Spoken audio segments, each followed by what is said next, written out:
For more than a decade, they built a life rooted in faith and family.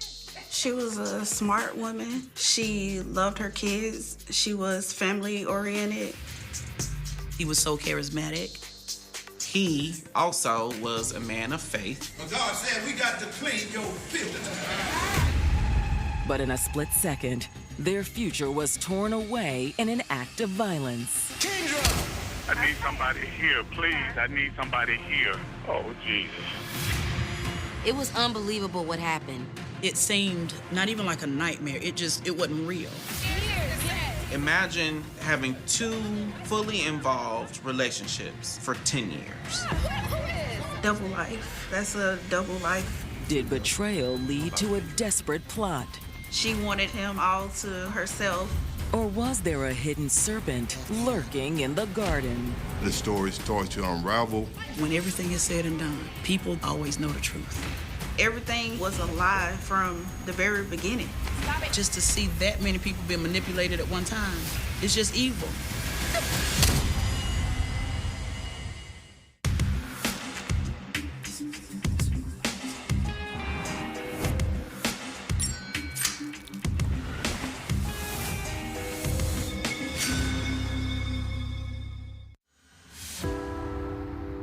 June 2015. It's a balmy summer in Macon, a mid-sized city located 85 miles south of Atlanta and known as the heart of Georgia. It's very affordable, a great place to raise a family.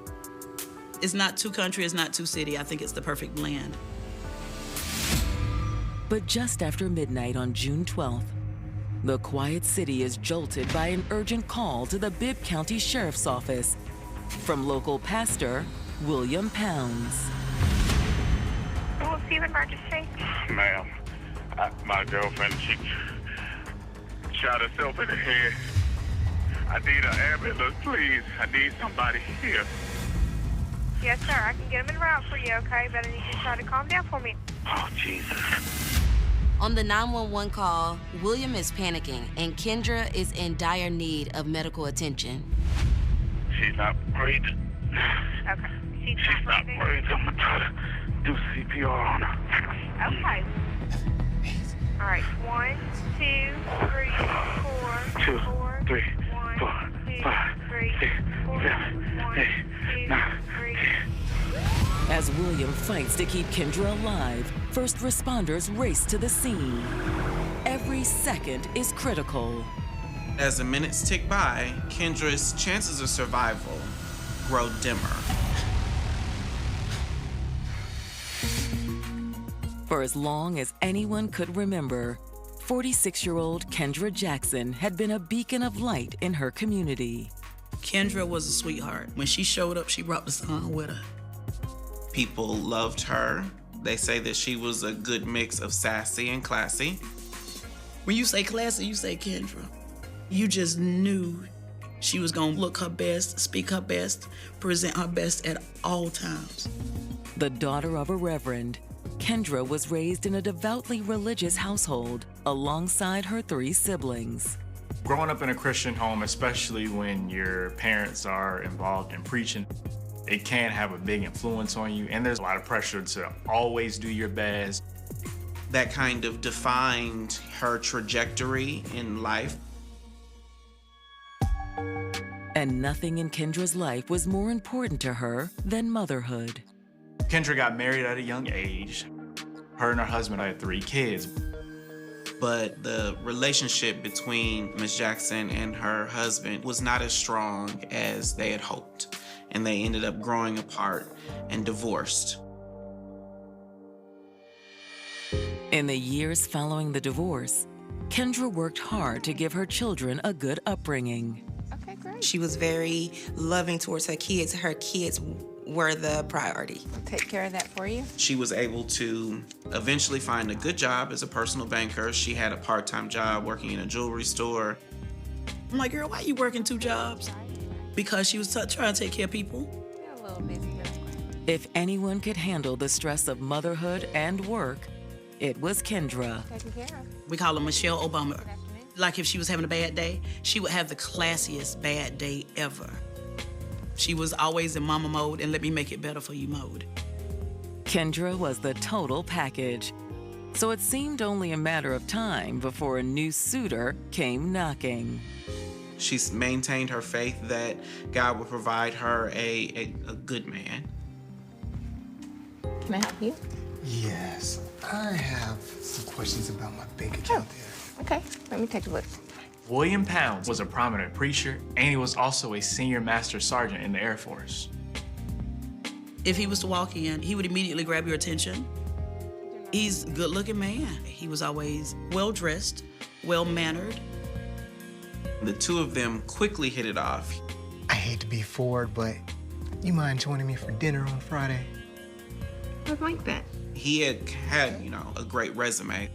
He also was a man of faith, which immediately resonated with Kendra. Within a short period of time, Kendra was smitten, and then when she saw him preach, her love grew even bigger. But God said we got to clean your filth. You still got some dirt on your nails. But even though you have dirt on your nails, he died. Yeah, before you got your engine running like new, he died. He was so charismatic. His congregation loved and adored him. He was able to breathe his own passion into the Word of God, and Kendra found that absolutely inspiring. To Kendra, it felt like William could be the one, but she had no intention of racing to the altar. Kendra's first marriage failed, and she was cautious about running into this one, so her and William took it slow. This is a new person that you're introducing into your world, your children's world. They dated more than 12 years. I think game night went well with the kids. It did. We should do it again sometime. He was safe for her, and he was her nice guy. And he created that story for her. In 2012, William finally popped the question. Well, I was thinking about doing this somewhere a bit more romantic, but Kendra Jackson, will you marry me? Yes. In that moment, she was like, okay, this is the one. This is the man that God sent to me. Kendra thought all of her dreams were coming true. But now, a few short years later, the couple's future has been hurled into doubt. Instead of walking down the aisle, Kendra is barely clinging to life. William was on the phone with 911 and told investigators that she shot herself in the head. Damn it, Kendra, why you want to do this to me? When first responders arrive on the scene, William leads them to the bedroom. She's over here. They find her collapsed on the floor in a pool of her own blood. The first responders immediately jump into action. The paramedics tried to apply first aid. Every attempt was made to resuscitate her, but eventually it was clear that it was too late. Kendra was dead.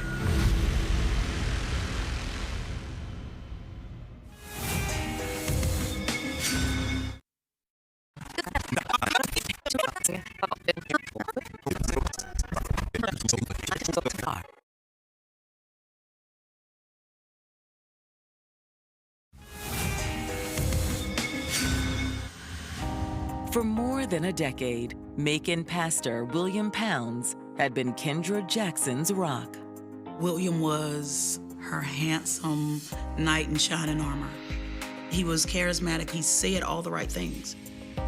She was planning a wedding to, a man that she loved. Until a bullet to the head severed their bond forever. The paramedics tried to apply first aid, but it became too late. Kendra was dead. When investigators from the Bibb County Sheriff's Office arrive on the scene, they step aside with Kendra's grieving fiancé. Sir, I'm sorry for your loss. Do you think you're up to walking us through what happened? Yeah, I can do that. Mr. Pound said it started off as a normal day.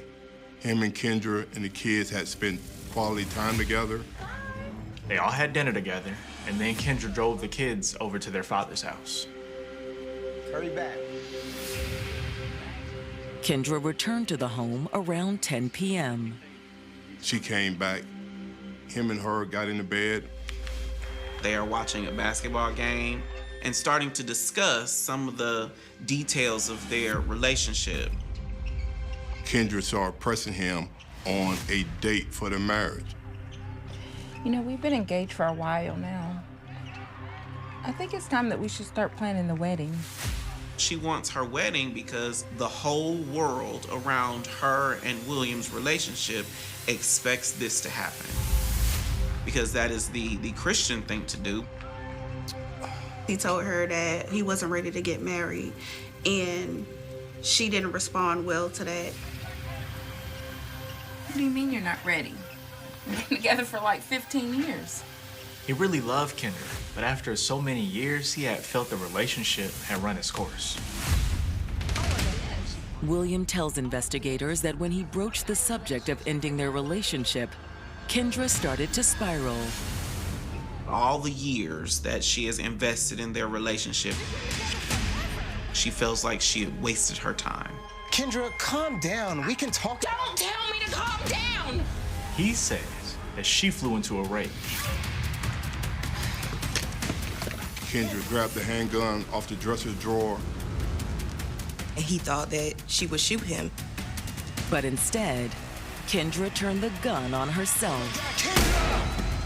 William told investigators that she shot herself in the left side of the head. Oh my God! He goes, attempts to resuscitate, he attempts to do whatever he can. William said he hurried up and rushed to her side to control the bleeding as he dialed 911. 2, 3, 4. To the detectives, William looks like a broken man. He just explained he witnessed his fiance committing suicide, and that's not an easy thing to cope with. Thank you. With any death like this, they have to perform an investigation. But in the case of suicide, it's typically just a formality.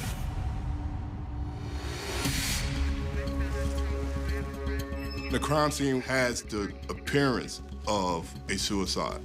The victim is lying on the floor with a gun in close proximity. The blood is in the appropriate area. The gunshot appears to match up with the scenario provided by Mr. Pounds. They did find an entry on the wall from the gunshot wound to her head. But then investigators discover something else that piques their interest. A second bullet hole. Looks like another bullet hole into the bed. Sure does. So this strikes investigators as odd because based on Williams' recitation of events, she only fired one bullet. However, detectives know that a traumatic event can play tricks on a witness's mind. When you have so much adrenaline and stuff rushing through your body, sometimes you can't account for what really happened during that time. We might have what we call auditory exclusion, which really lessens a person's ability to hear in chaotic situations. Also, with many suicide attempts, some may fire a practice shot before they work up the courage to turn the gun on themselves. Having completed their preliminary examination, detectives hand the scene over to their forensic team.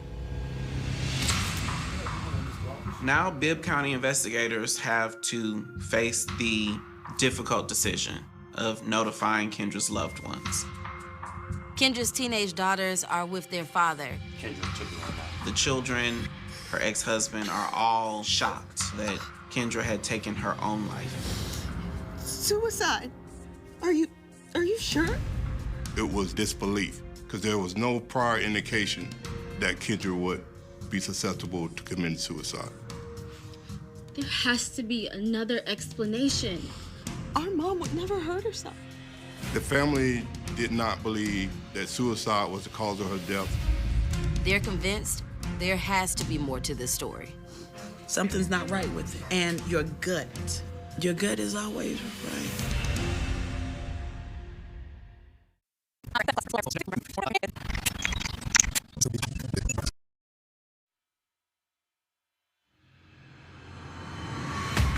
Detectives in Macon, Georgia have learned that moments before Kendra Jackson allegedly committed suicide, her fiancé, William Pounds, called off their engagement.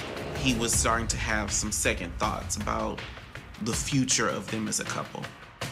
William said that she grabbed his .40 caliber pistol, shot herself in the head. But now Kendra's loved ones are telling the investigators they find that story hard to believe. There's no way our mom killed herself. They didn't believe that she would take her own life. The family was adamant because it was outside of her character and also her faith.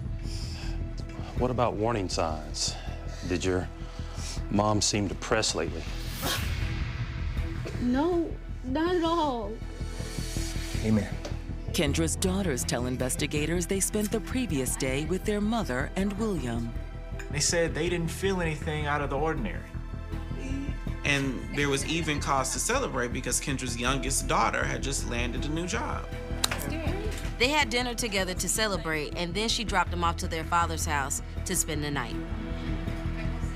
Kendra made plans the next day to spend time with her daughter and go shopping. It just didn't line up.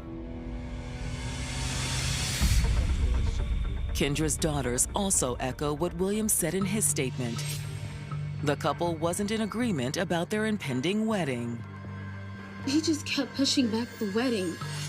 William and Kendra got engaged in 2012. They initially had planned on getting married in 2014. And when the date came around, William encouraged the couple to push it back even further.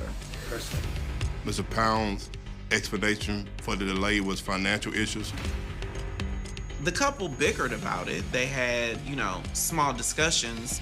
Nothing ever rose to the level of thinking that Kendra would take her life behind it.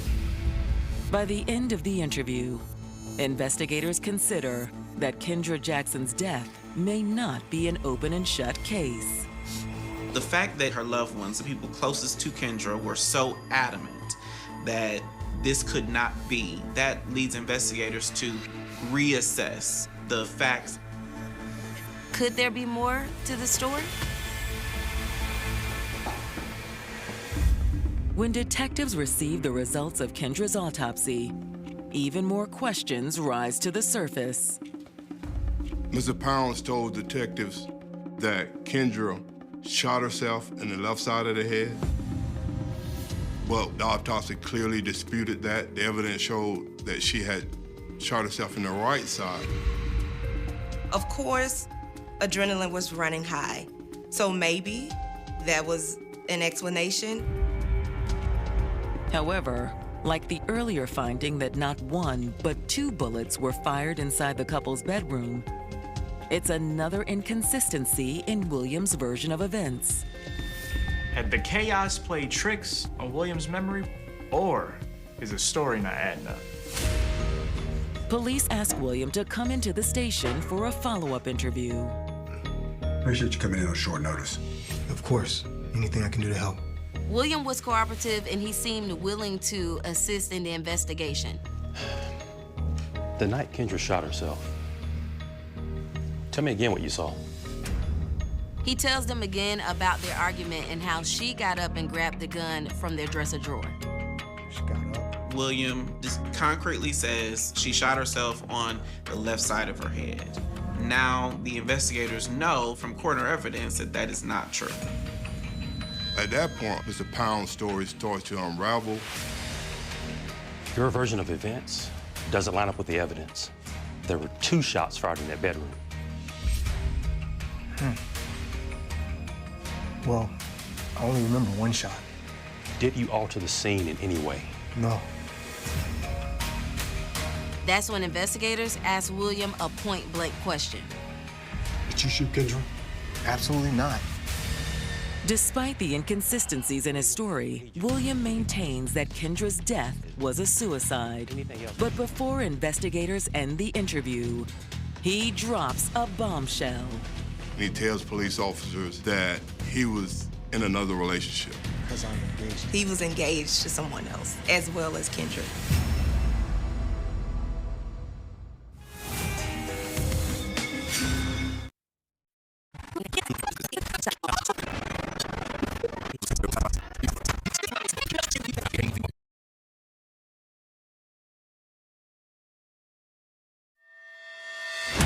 During an interview with police in Macon, Georgia, William Pounds has just made a stunning confession. The 47-year-old pastor tells detectives he called off his wedding with Kendra Jackson because he was engaged to another woman. This information comes as a huge surprise to investigators. Who's gonna believe that a pastor is engaged to two women? You know, not even believe. Who's gonna even suspect? According to William, the other woman in his life is a police officer who lives 45 minutes away in Atlanta. What's her name? Sierra Brinkley. It's a discovery that forces the investigators to rethink everything they thought they knew. Could Sierra Brinkley be involved in Kendra's death? Maybe she wanted William all to, herself. The fact that she was a police officer, she had access to a weapon that might help her facilitate this type of crime.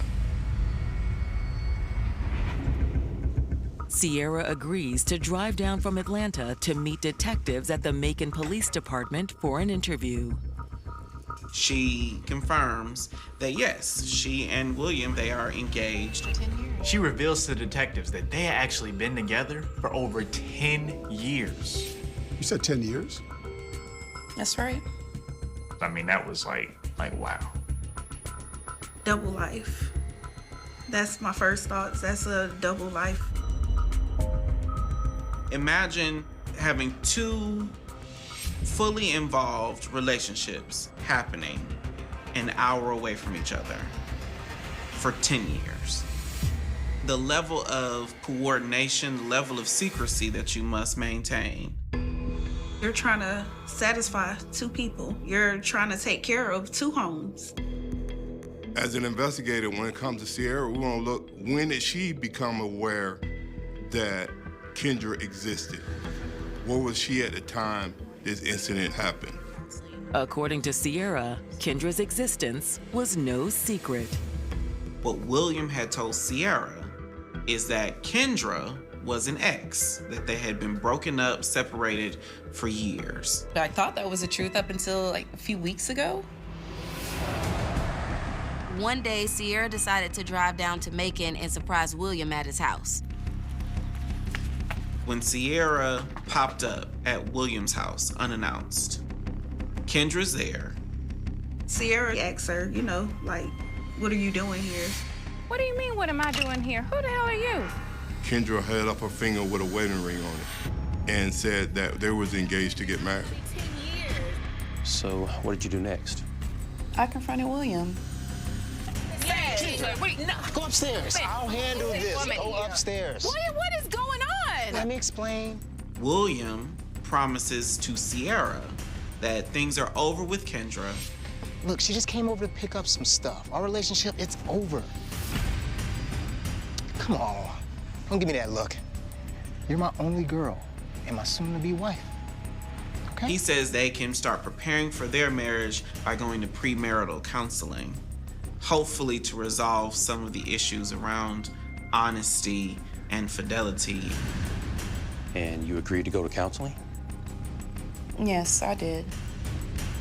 They were due to be married on June 12th, and that was the exact same day that Kendra died.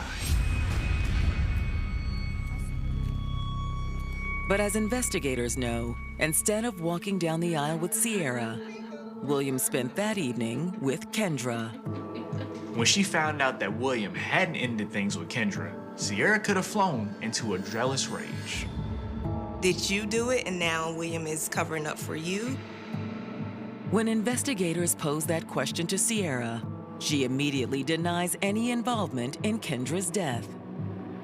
Of course, Sierra says no. The last time she was even at William's house was on June 5th, a full week before the incident happened. As police work on verifying Sierra's statement, detectives receive the completed report from the CSI technicians who processed William's home. And their findings are eye-opening. When detectives had initially walked through the crime scene, they noticed a bullet hole in the wall, but despite exhaustive searching, the CSI was not able to recover the bullet. What happened to that bullet that was in there, and why was it pried out of the wall? The forensic team also failed to recover the second bullet that went through the mattress, or either shell casings. A closer examination of the comforter and mattress revealed more alarming evidence. They could tell by the way that the bullet had passed through the comforter that the comforter had been moved after the shots were fired. The bed had apparently been remade in an effort to conceal the bullet hole in the mattress and the comforter and the sheets. Somebody had tampered with the scene. The trajectory of the bullet that killed Kendra raises an even bigger red flag. There was no way that Kendra was standing when she allegedly shot herself in the head. The evidence points to her being on the ground. Based on these new findings, investigators feel confident that Kendra was murdered. These are no longer discrepancies that you can attribute to faulty memory. So police believe that William has been lying. He's trying to protect himself or his other woman. When investigators listen to the 911 call William made on the night of Kendra's death, they make yet another chilling discovery. You still there with me? Sir? Yes, ma'am. I'm here. They noticed that Mr. Pounds muted his end of the call 3 to 4 times. Hey, partner? Why would a person in the process of administering first aid, CPR, mute his call? 1, 2, 3. You still there with me? Sir? Yes, ma'am. Wait, you hear that? Play that back. Sir? Yes, ma'am. When he unmuted the phone call, you can hear the toilet flushing in the background. If you are doing CPR, then how are we hearing the flush? What's really going on?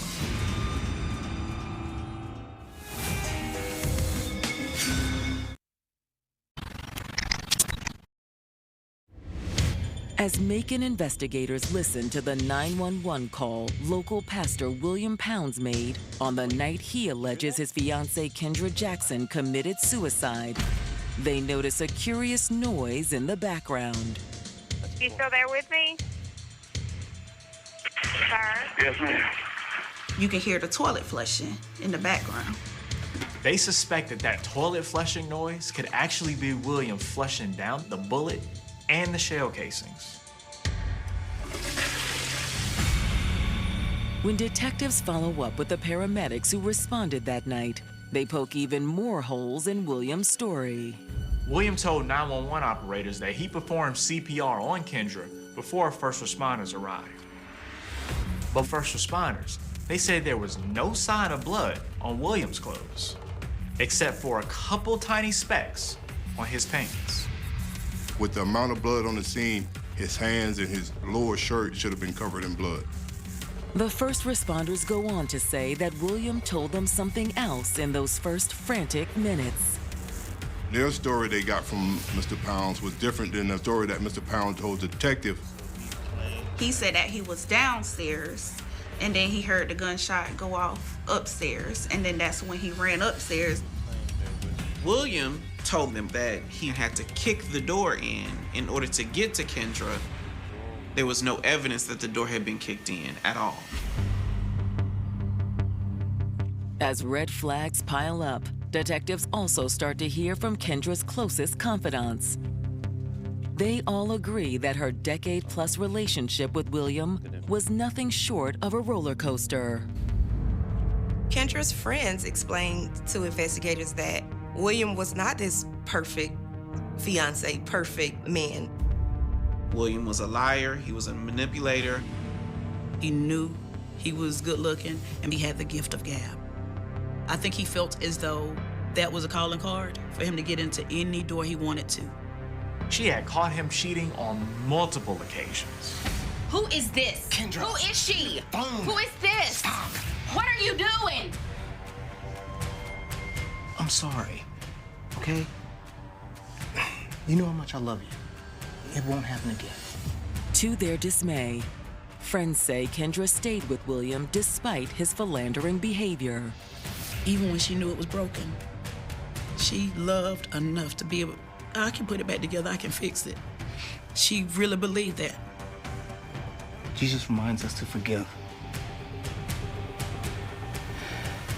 It's almost like, you know, when somebody's in a Ponzi scam and they keep putting their money into it. And you don't want to tell them not to, but you kind of want to take their checking account. But she kept depositing and he kept taking. She's already experienced divorce.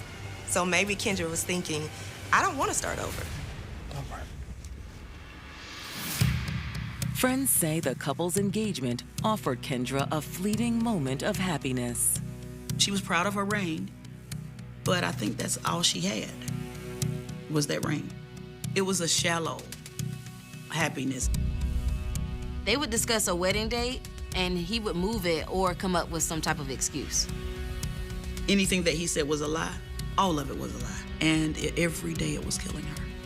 Every day it was taking more of Kendra from Kendra. And she loved so hard that she put blinders on and couldn't even see that she was being stripped from herself. However, in the past month, friends say Kendra had stopped wearing her engagement ring. After Kendra found out about Sierra, that felt like the last straw. Now, not only have you been played by a fool, but you've been playing the fool. Who are you? Kendra was done at this point. What's going on? In the course of their interviews, detectives learned that William's affair with Sierra Brinkley wasn't the only one. The investigation reveals that William had been seeing about 5 separate women. He was stringing them all along, telling each of them that they were the love of his life. It was disgusting. When authorities received Sierra Brinkley's phone records, William's last defense finally crumbles. She was in Atlanta. She was nowhere near Macon when this took place. She was not at the scene of the crime when it happened.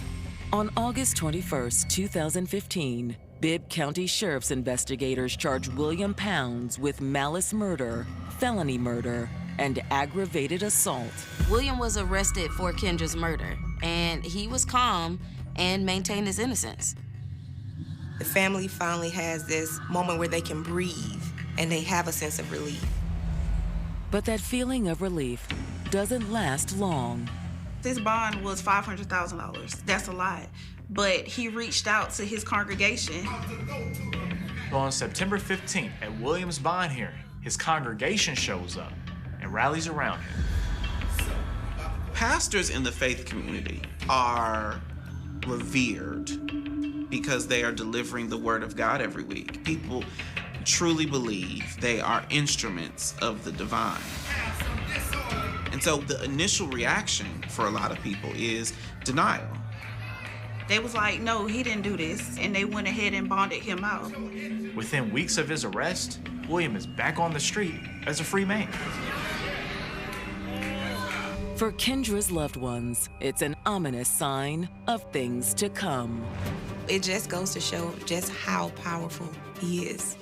He feels invincible. It's almost like he's gotten away with it. He was so charismatic, he tricked them. By the fall of 2015, Macon police have charged Kendra Jackson's fiance, William Pounds, with killing her and staging it as a suicide. William is a respected, beloved pastor, so the congregation is quick to rally money to get him released. They felt like he was wrongfully accused. They paid his bond and allowed him to get back out on the street.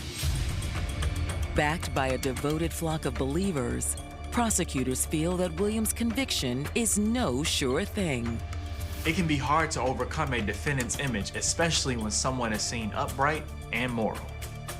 In the eyes of the public, William Pounds is a pillar in his community.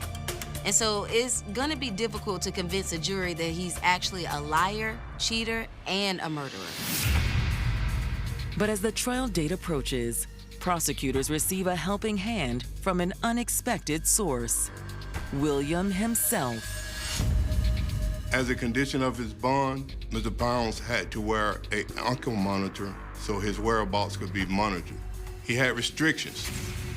He's approved to go to places that, a normal person would need to go. The doctor's office, the grocery store, his home. However, the powerful pastor has no intention of following the rules. He was breaking his bond conditions. He was drinking, he was going out to parties like nothing never happened. Kendra's gone, this sweetheart. These two daughters now don't have a mother. So many people affected. And the nerve of him to celebrate anything ever again in life. He was clearly violating the conditions of his bond, and he was rearrested. This is when the congregation started to realize that this is not the church-going man that they all thought he was. Just to see that many people being manipulated at one time, it's just evil. I felt bad for the people.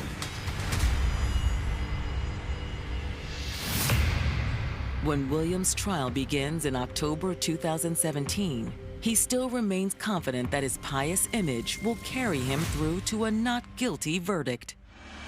William enters the courtroom with a Bible in his hand. He's still keeping up with this persona that he's created. But prosecutors aren't having it. They contend that William's mountain of lies can prove that he's the killer. Prosecutors tell the jury that on the night of June 12, 2015, William and Kendra got into an argument. I noticed you ain't been wearing that ring I gave you. You damn right I haven't. Based on the statements from her friends, prosecutors believe that Kendra was done with William. Why would I wear the ring of a man who's engaged to another woman? As simmering resentments bubbled to the surface, the couple's argument intensified. Prosecutors believe that Kendra, having seen William's web of lies firsthand, was going to expose him for a fraud, a liar, a manipulator. That's right. I'm gonna tell the entire congregation that their pastor is a damn hypocrite. You know what? And so instead of taking responsibility for his actions, investigators say that he opted to silence her altogether. What are you gonna tell now? What are you doing? What are you gonna tell now? What are you doing? You're not doing anything. Where are you going? William took his military-issued pistol and fired 2 shots. One that went through the bed and another that went through Kendra's head. Once Kendra was dead, Mr. Pounds immediately tried to stage the scene so it appeared that Kendra had committed suicide. Mr. Pounds retrieved the bullet from the wall, retrieved the casing from the floor. He took both items into the bathroom and flushed them down the toilet.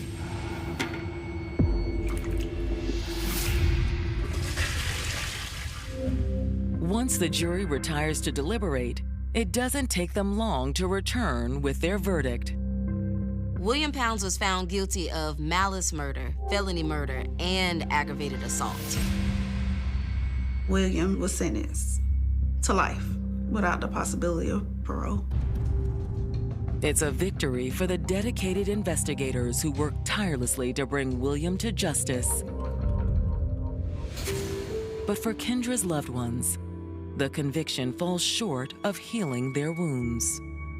I don't think there's any amount of time that he could do to repair the pain and the hurt and the brokenness. That doesn't bring Kendra back.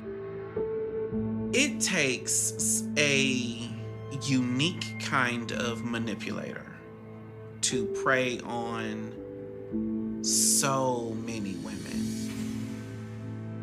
He did it for arrogance. He did it for nothing. He did it because he felt as though he could get away with it. While nothing can replace what Kendra's loved ones lost, her legacy continues to inspire them to this day.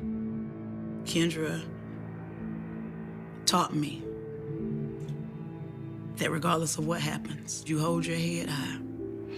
And when everything is said and done, your love and your life will speak for itself.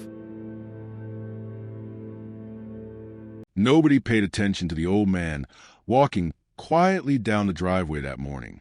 That image would later become one of the most disturbing photographs in modern criminal history. A 72-year-old grandfather standing beneath the California sun outside an ordinary suburban house in Citrus Heights. Gray hair, slightly hunched posture, calm expression, the kind of elderly neighbor people trusted automatically. Someone who looked more likely to complain about rising gas prices than terrorize an entire state. Children rode bicycles past his lawn for years without fear. Neighbors waved casually while collecting mail. Families slept peacefully only feet away from a man investigators would eventually call one of the most sadistic predators America had ever failed to catch. For 40 years, he disappeared into ordinary life, and nobody saw the monster hiding underneath. Long before the nation knew the name Joseph James D'Angelo, California already lived in fear of something moving silently through suburban darkness. The attacks began during the mid-1970s, first as strange, isolated incidents scattered across Sacramento County. Missing jewelry, open windows, anonymous phone calls in the middle of the night, women reporting the terrifying sensation that someone had entered their homes while they slept. Police treated most complaints as minor burglaries or neighborhood prowler activity. Annoying, disturbing, but not yet extraordinary. Then the fear started spreading. Women described hearing breathing outside bedroom windows after midnight. Dogs barked suddenly toward empty backyards. Teenagers claimed they saw shadows climbing fences between houses before vanishing into canals or empty lots. Some residents reported finding furniture moved slightly overnight. Others noticed family photographs missing for no obvious reason. Tiny details, tiny violations. But together they create a growing sense that someone unseen was drifting quietly through suburban neighborhoods, watching people from darkness. And then the violence exploded. In June 1976, a masked intruder entered a home in Rancho Cordova before dawn and attacked a young woman while her husband lay helpless nearby. The details horrified investigators immediately. The attacker tied both victims carefully, moved through the house with eerie confidence, threatened murder repeatedly in a calm, controlled voice. Then he stacked dishes on the husband's back and warned he would kill them both if he heard the plates rattle while assaulting the woman for hours. The level of psychological control stunned detectives. This was not random violence. This offender prepared meticulously. He understood fear intimately. And after first major attack, more followed almost immediately. Another home, another couple, another masked intruder emerging from darkness before sunrise. The pattern spread rapidly through Sacramento suburbs as panic infected entire communities. Newspapers called him the East Area Rapist. Television broadcasts interrupted regular programming with updates warning women to lock windows and avoid sleeping alone. Gun stores sold out of ammunition. Hardware stores ran out of deadbolts and alarm systems. Families formed armed neighborhood patrols roaming quiet streets after midnight, while police helicopters searched canals and drainage areas repeatedly looking for a predator who always seemed one step ahead. But the most terrifying part was not the violence itself. It was how invisible he remained. Victims described hearing the attacker whisper to himself during assaults, sometimes crying suddenly, sometimes speaking in calm, detached sentences about killing everyone inside the house.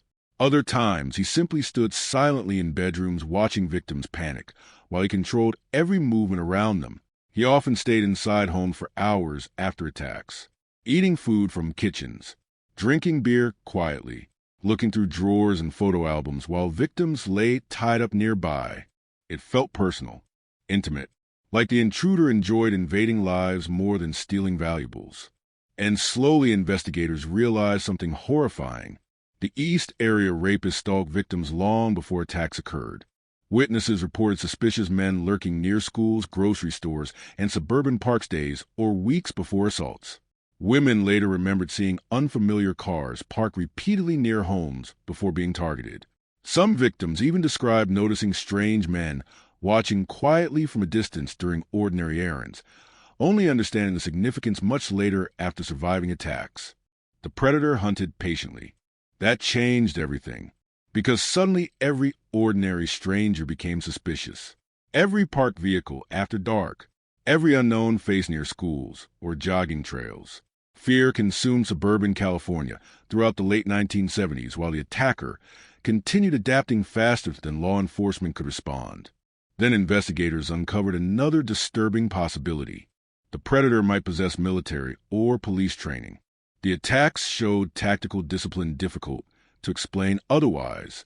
He avoided fingerprints repeatedly, understood police radio patterns, escaped containment zones before officers sealed neighborhoods fully. He tied complex knots, entered houses through vulnerable points almost instinctively. Some detectives privately admitted the offender behaved less like an ordinary criminal and more like someone trained professionally in procedure and control. But nobody imagined how accurate that suspicion truly was. Meanwhile, the attacks escalated. The East Area rapists moved farther south across California, while assaults became increasingly violent. Couples rather than women alone became primary targets. Victims described waking beneath flashlight beams while masked intruders pointed guns directly into their faces. Survivors remembered hearing the attacker quietly moving through homes before attacks even began, as if he already knew the layout perfectly.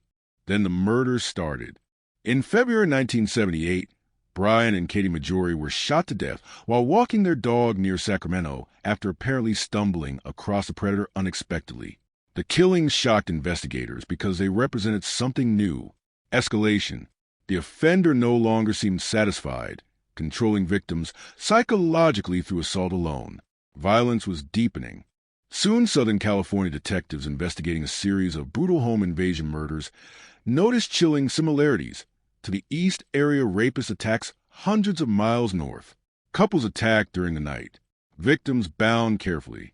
Homes entered silently. A predator who moved with terrifying confidence through suburban neighborhoods before vanishing completely afterward. The media eventually gave the killer another name: the original Night Stalker. But despite mounting bodies and growing panic, law enforcement agencies struggled connecting cases fully because the late 1970s lacked modern forensic coordination systems. Different counties investigated independently. Evidence sharing moved slowly. DNA technology barely existed. Detectives relied heavily on eyewitness descriptions that constantly changed under trauma. And the predator understood that world perfectly. Because hidden beneath the mask and darkness was another horrifying truth nobody knew yet. Joseph James D'Angelo had once worn a police badge himself. Years earlier, he served as a police officer in Exeter and Auburn, California. He understood patrol routines, investigative procedures, response times, radio communications. He knew how officers search neighborhoods because he once participated in those searches himself. And somewhere along the line, something inside him transformed into something terrifying. But during the years of fear, nobody suspected the quiet former officer living an ordinary life while California hunted shadows desperately. The attacks continued to the late 1970s and early 1980s with terrifying unpredictability. Then, almost as mysteriously as the violence began, it stopped. No farewell message. No final attack. Nothing. The predator vanished completely after 1986. Years passed, then decades. The case slowly transformed into one of America's most haunting cold cases. Survivors aged. Detectives retired. Evidence boxes gathered dust inside storage rooms, while victims struggled carrying trauma into ordinary life. Some moved away permanently. Others developed severe anxiety, insomnia, or emotional isolation long before psychological trauma became openly discussed publicly. Entire communities carried invisible scars left behind by a predator nobody could identify. But the ghost never truly disappeared. Advances in DNA testing during the 1990s eventually confirmed investigators' growing suspicions. The East Area Rapist and original Night Stalker were the same offender. One man connected to dozens of rapes, burglaries, and murders across California. Still no name, still no face, just a phantom drifting through criminal history untouched.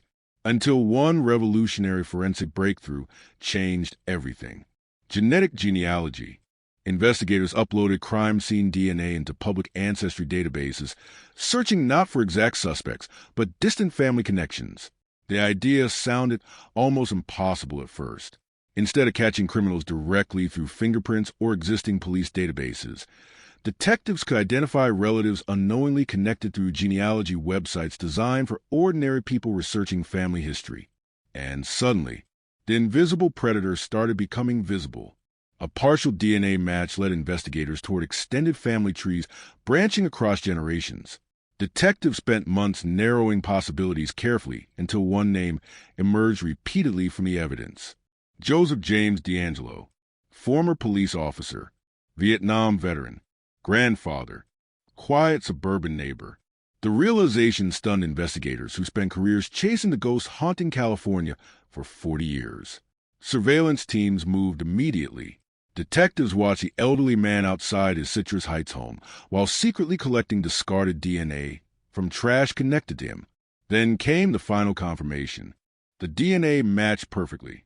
After 4 decades of fear, violence, and unanswered trauma, America's most wanted predator was finally standing in plain sight all along. The panic spread faster than the police could control it. By late 1977, entire neighborhoods across Northern California were living under siege from a predator nobody could see and nobody could stop. Every creaking floorboard after midnight became a threat. Every barking dog sent families rushing toward windows with baseball bats and flashlights.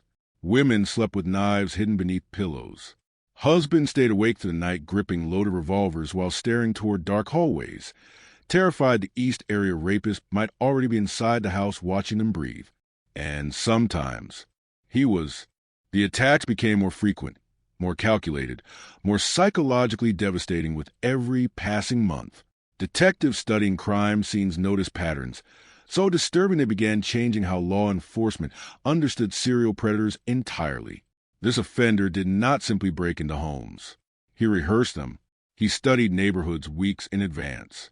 He prowled backyards silently during the night, testing gates, unlocking windows, hiding shoelaces and ligatures near future targets long before attacks occurred. Victims later described horrifying moments that only made sense after surviving assaults. A strange man staring too long inside grocery stores. Anonymous hang-up calls in the middle of the night.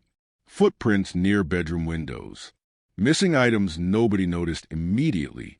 The predator was entering lives slowly before violence ever began, and the fear became unbearable. Police task forces expanded rapidly across Sacramento County as pressure mounted from terrified communities demanding answers. Helicopters swept suburban neighborhoods nightly, while officers established surveillance operations near canals and bike trails frequently used by the attacker to escape unseen. Hundreds of tips flooded police departments weekly. Suspicious vehicles, peeping Toms, strangers knocking on doors pretending to ask directions. Every ordinary interaction became contaminated by paranoia, yet somehow the predator kept slipping away. One night, investigators nearly caught him.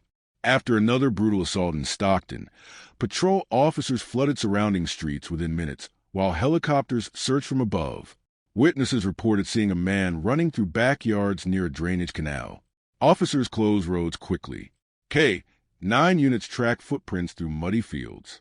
For several minutes, police believed the nightmare might finally end. Then the trail vanished completely. No suspect, no arrest, nothing. The failure devastated investigators because the attacker seemed to disappear almost supernaturally whenever police closed in. Detectives reviewing escape routes noticed something chilling. The East Area Rapist understood containment procedures better than many officers coordinating the searches themselves. He anticipated perimeter locations, new response times. used canals, parks, schoolyards, and construction zones strategically to move unseen through suburban environments. Some detectives privately wonder whether the offender monitored police radio communications directly. Others suspected military experience. Nobody guessed the truth was even worse. The double life became one of the most horrifying aspects of the case later, not because it was unique, because it looked so ordinary.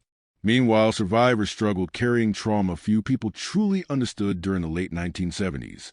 Many victims described feeling abandoned emotionally after attacks because society often misunderstood sexual violence completely during that era. Some investigators asked insensitive questions. Neighbors whispered rumors. Families encouraged silence rather than public discussion. Victims frequently felt isolated beneath crushing shame and fear, while the predator remained free. But the psychological damage extended far beyond individual attacks. Entire communities changed permanently.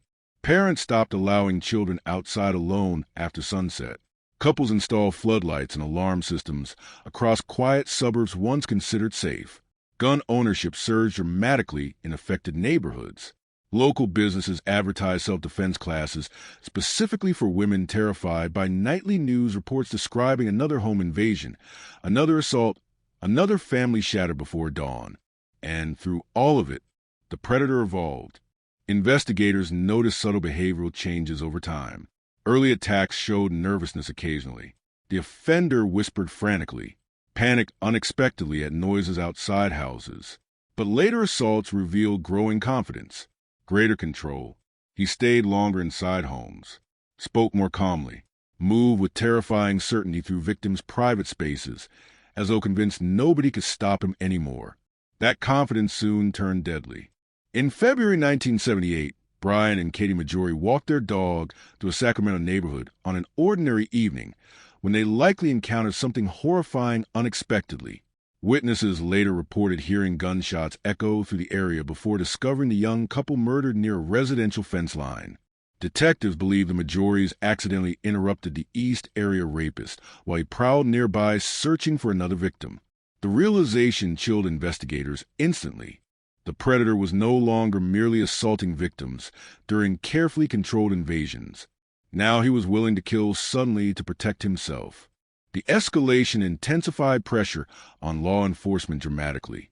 California newspapers described the offender as a phantom moving invisibly through suburban life, while police appeared powerless to stop him.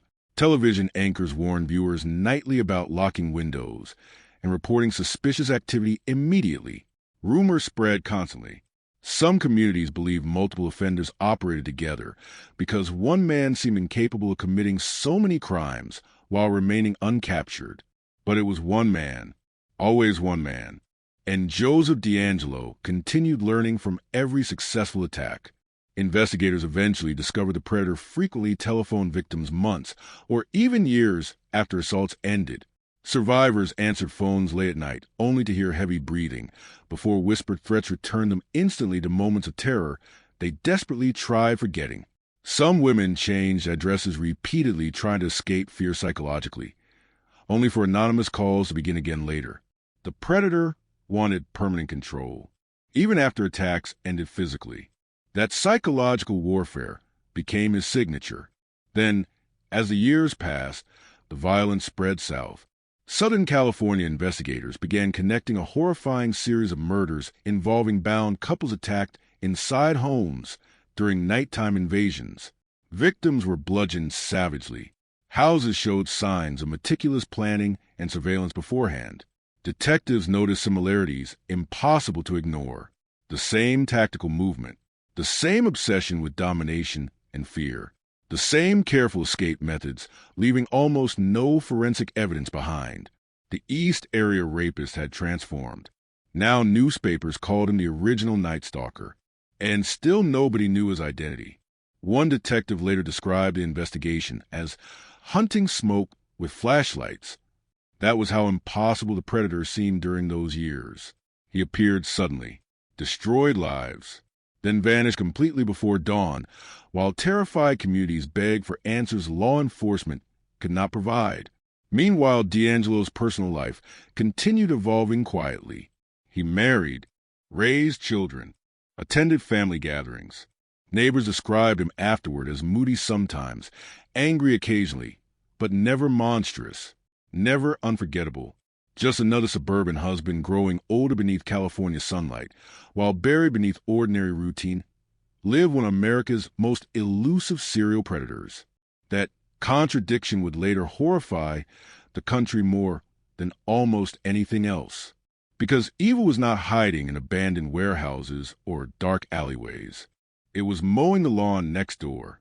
By 1981, the murders intensified again. Couples across Southern California were attacked inside supposedly safe suburban homes, while investigators scrambled desperately to establish patterns before more people died. The killer entered houses through unlocked doors or windows quietly during nighttime hours, often attacking sleeping victims before they fully understood what was happening.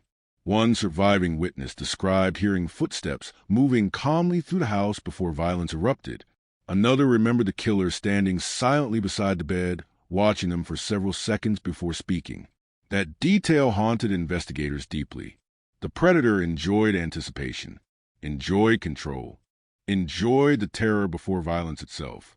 And then suddenly, after years of bloodshed and panic consuming California, the attack stopped. 1986. No explanation, no arrest, no body discovered. Nothing. The original Night Stalker disappeared completely into ordinary American life, while victims and investigators remained trapped inside unanswered nightmares for decades afterward. Some detectives refused retiring emotionally from the case. They continued reviewing evidence long after official assignments ended, convinced the predator would eventually make a mistake. But years passed without answers. Then more years. New crimes replaced old headlines. Younger generations barely recognized the names East Area Rapist or Original Night Stalker anymore. Yet, somewhere in suburban California, Joseph James D'Angelo kept living quietly, waiting, aging, invisible, and buried inside police evidence lockers sat one thing he could never fully erase: DNA. The DNA sat inside evidence lockers for decades, like a ticking bomb nobody knew how to use. Tiny biological traces recovered from crime scenes across California during the 1970s and 1980s. Invisible fragments left behind by a predator who believed time itself would protect him forever. Detectives preserved the evidence carefully through years when forensic science barely understood the power hidden inside human cells. Back then, investigators relied on fingerprints, eyewitness sketches, shoe prints, blood typing. DNA technology sounded almost futuristic during the height of the East Area Rapist investigation. But while Joseph James D'Angelo disappeared quietly into suburban life, science kept evolving, and eventually, the future caught up with him. By the 1990s, forensic laboratories finally confirmed what many detectives already suspected: the East Area Rapist. The original Night Stalker, the Visalia ransacker linked to earlier burglaries and murders near Central California. One offender, one predator evolving through years of escalating violence across the state. Still no name, still no arrest, only a ghost drifting through criminal history, while victims age beneath unanswered trauma. Some survivors refused speaking publicly anymore. Others became obsessed with the case, following every new development, desperately hoping for closure before death reached them first. Families of murder victims spent decades trapped emotionally between grief and uncertainty, while retired detectives carried private frustration into old age, knowing one of America's worst serial predators escaped completely. Then the internet changed criminal investigations forever. Genealogy websites exploded across America during the early 2000s as millions of ordinary people mailed saliva samples searching for ancestry information. People wanted to discover distant relatives, ethnic backgrounds, forgotten family histories. They uploaded DNA willingly into massive databases, never imagining law enforcement might someday use those same systems to hunt killers hidden among them. At first, the idea sounded almost impossible. Then investigators started testing it quietly. One cold case detective described the concept later as building a criminal suspect backward through bloodlines. Instead of searching directly for offenders already listed in police databases, investigators searched for distant relatives connected genetically through family trees. The technique became known as forensic genealogy. And for old unsolved cases, it was revolutionary. In 2018, investigators working the Golden State Killer case uploaded crime scene DNA into a public genealogy database called GeneMatch. They did not expect immediate miracles. The DNA profile produced no exact match initially, but detectives discovered something potentially explosive instead. Distant relatives, cousins, family connections branching outward across generations. The task force began constructing enormous family trees manually, tracing births, marriages, deaths, military records, census data, and geographic movement patterns stretching back more than a century. It became an enormous puzzle hidden inside American genealogy itself. Thousands of names, thousands of possibilities. But slowly the branches narrowed. Male, correct age range, lived in California during attacks. Military or police background possible. Eventually, one name surfaced repeatedly beneath the evidence. Joseph James D'Angelo, former police officer, former Navy mechanic, resident of Citrus Heights. The realization stunned investigators immediately, not because the name was famous, because it was painfully ordinary. After 40 years hunting a mythical predator haunting California nightmares, detectives suddenly faced an elderly suburban grandfather living quietly in plain sight. No dramatic criminal empire, no hidden bunker, no isolated cabin deep in mountains. Just a small suburban house with trim grass and ordinary curtains. Surveillance teams mobilized immediately.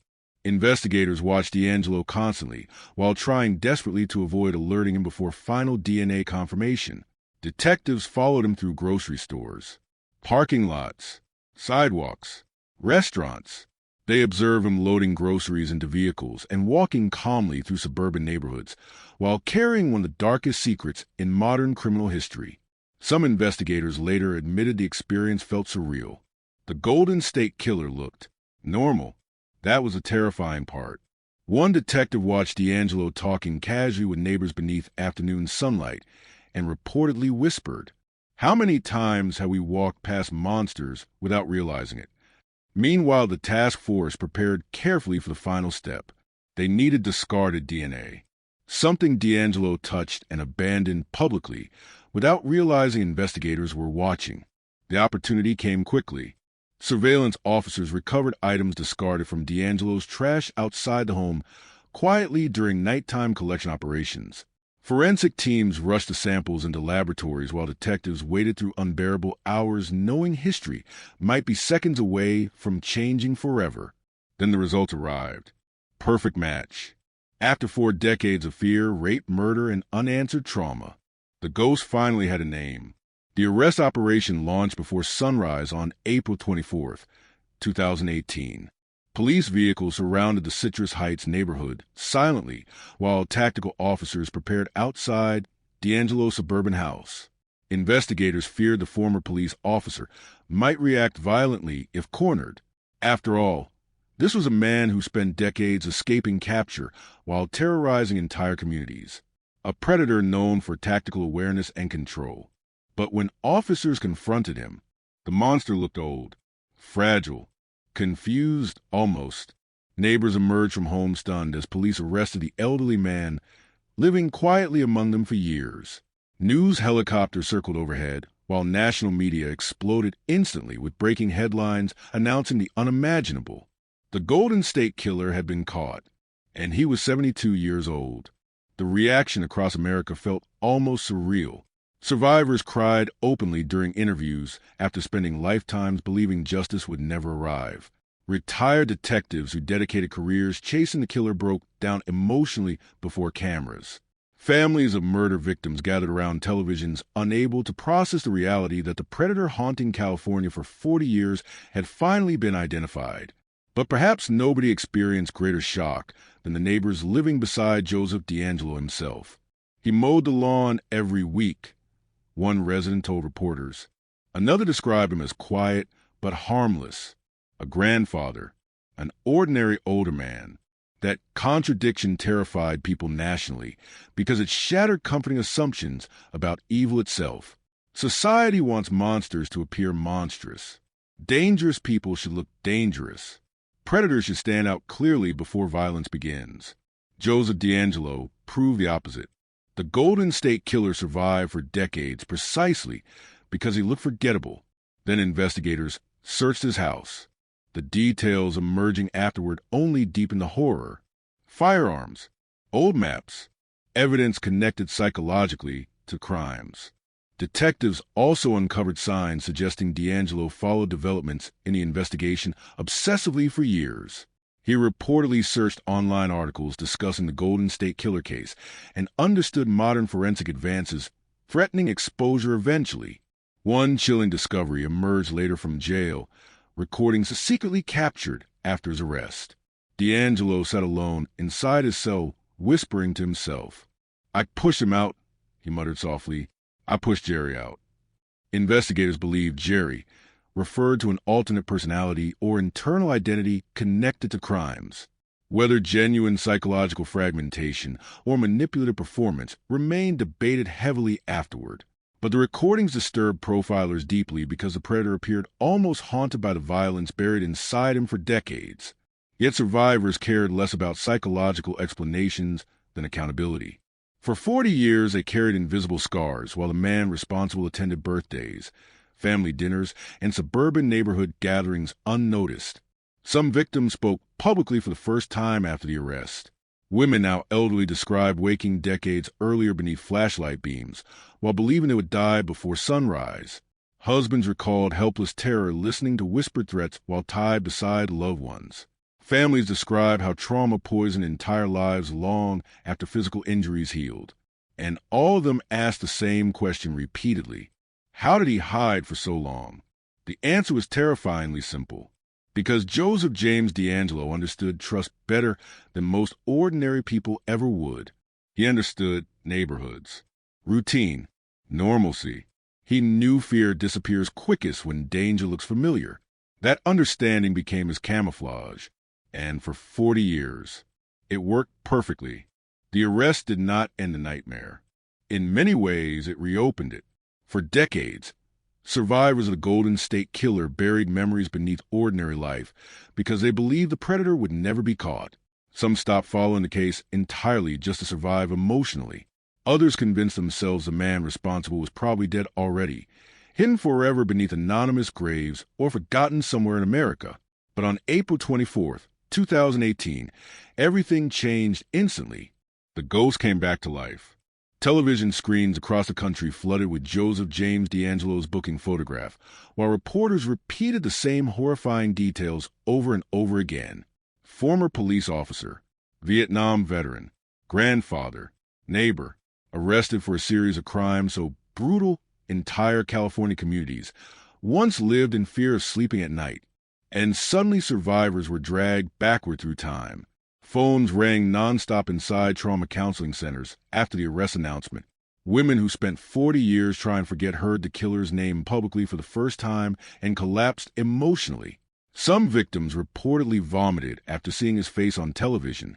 Others sat frozen in silence, staring at screens, unable to reconcile the ordinary old man in handcuffs with a masked predator who once whispered death threats inside dark bedrooms before dawn.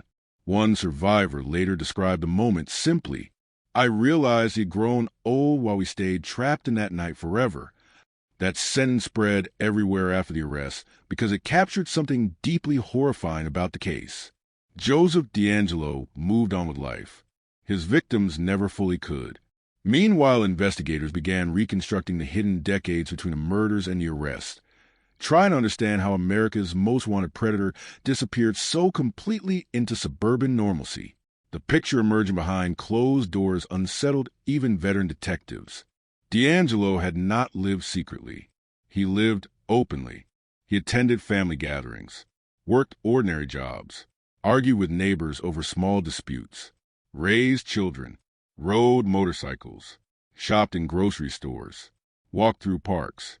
Nothing about his public existence resembled the terrifying mythology surrounding the Golden State Killer, and that contradiction disturbed people nationally more than the crimes themselves.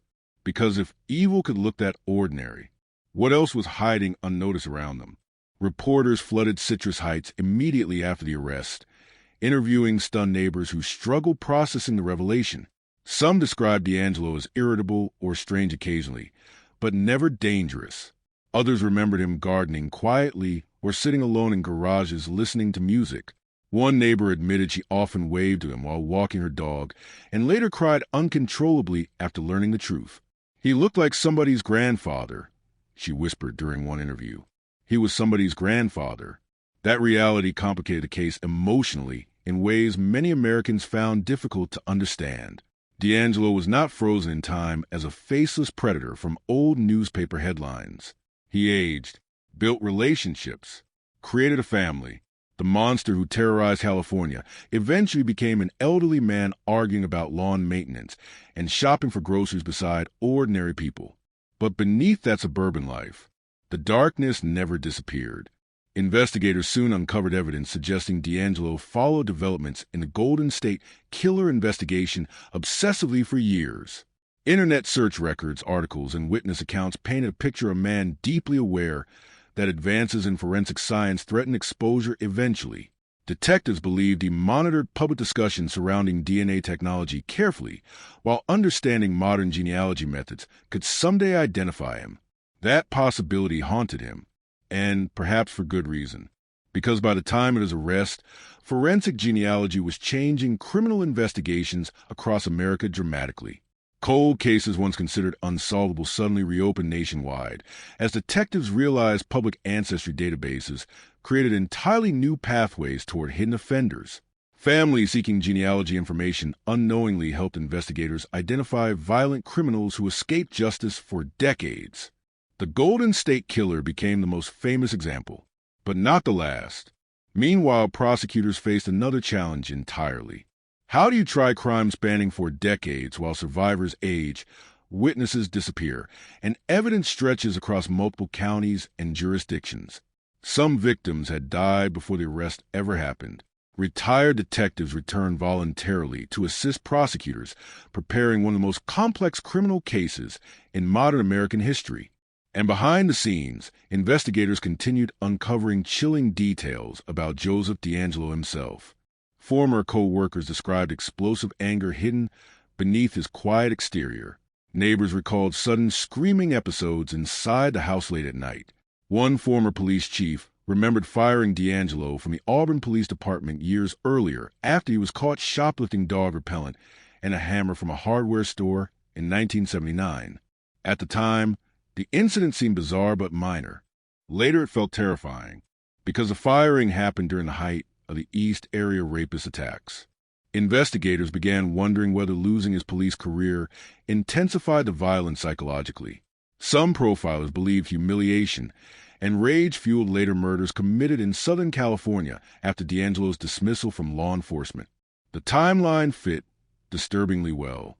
But perhaps the most chilling discovery involved the hidden duality of his personality. Family members described D'Angelo as volatile privately yet ordinary publicly. He reportedly screamed alone inside garages for hours sometimes. Others remembered bizarre mood swings and controlling behavior. Yet outside the home, he blended into suburban environments almost perfectly. That ability to compartmentalize horror became central to understanding the Golden State Killer psychologically. He separated violence from identity, created walls inside himself, and for decades, nobody broke through them. Then came the interrogation footage.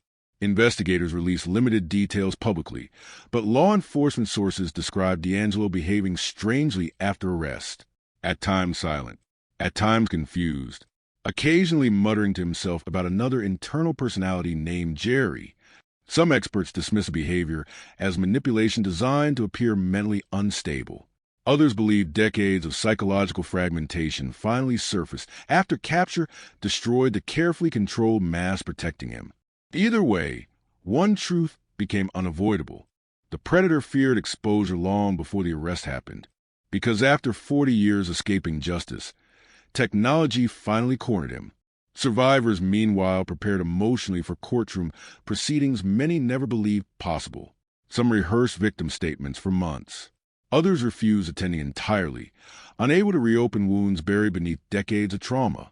Prosecutors coordinated testimony carefully because many victims were now elderly themselves, carrying physical and emotional scars from crimes committed when they were young adults.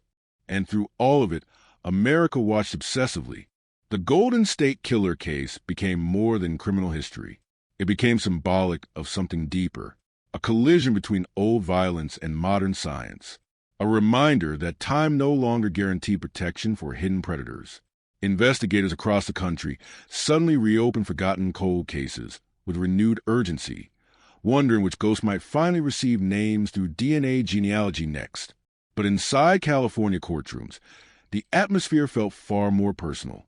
Victims entered hearings and saw Joseph DeAngelo sitting quietly only feet away from them, not masked, not invisible, just an old man beneath fluorescent lights, while decades of terror collapsed finally into human form.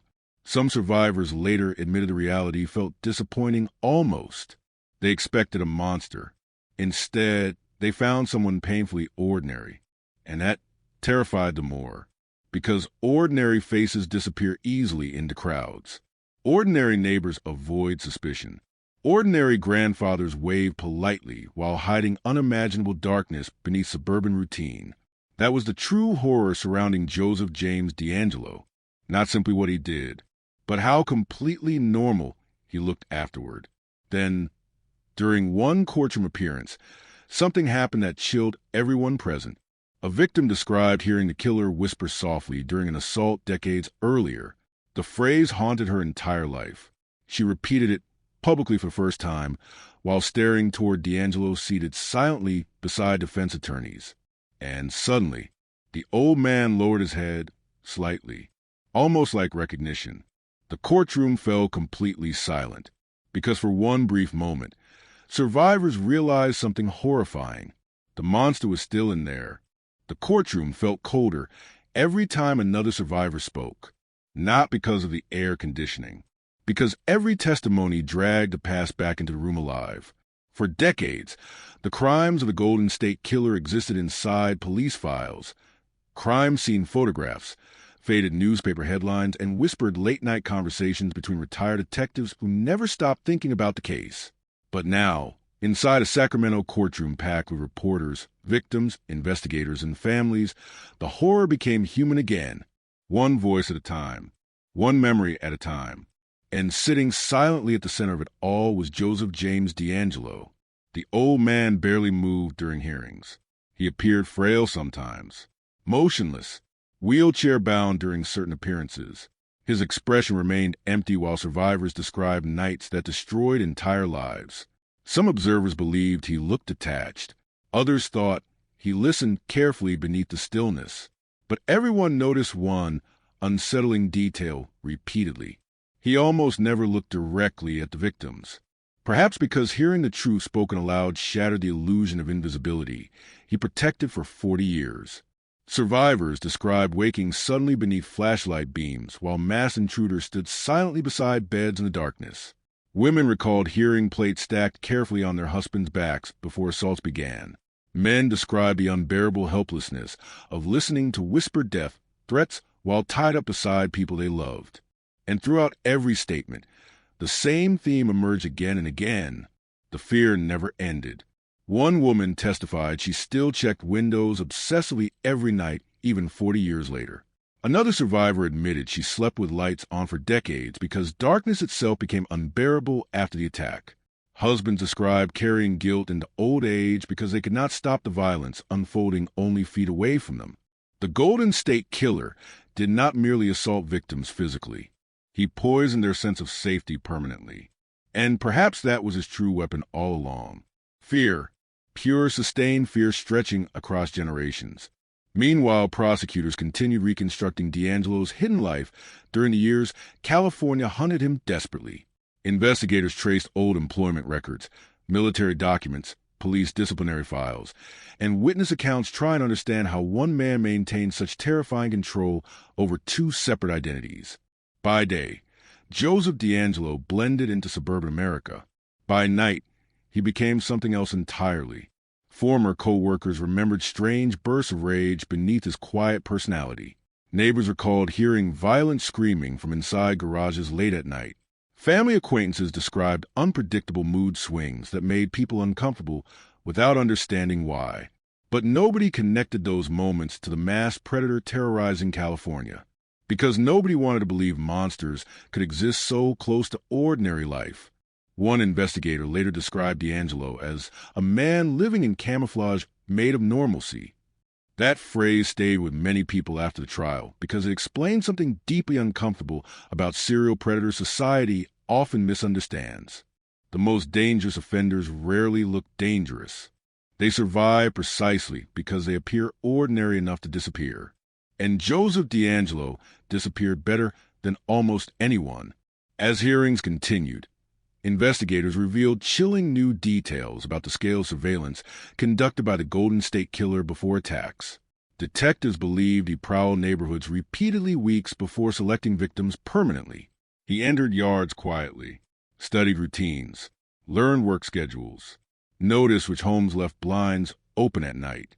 Some survivors later discovered missing items hidden around properties months before assaults occurred, evidence suggesting the predator prepared psychologically long before violence ever began. He invaded lives slowly, methodically, like a parasite moving unnoticed beneath skin. And then came one of the most haunting revelations of the entire case. During searches connected to the investigation, detectives uncovered evidence suggesting D'Angelo kept souvenirs from crime for years after attacks ended.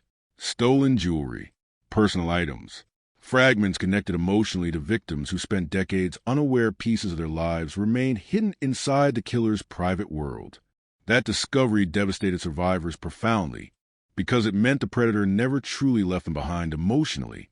He carried pieces of their fear forward through time. One woman later told reporters, "He continued living with memories we spent our lives trying to escape." The psychological weight of that realization spread far beyond the courtroom. America became obsessed with understanding how someone could commit such extreme violence while maintaining ordinary family life simultaneously. Psychologists debated whether D'Angelo compartmentalized his identity deliberately or experienced genuine psychological fragmentation over time.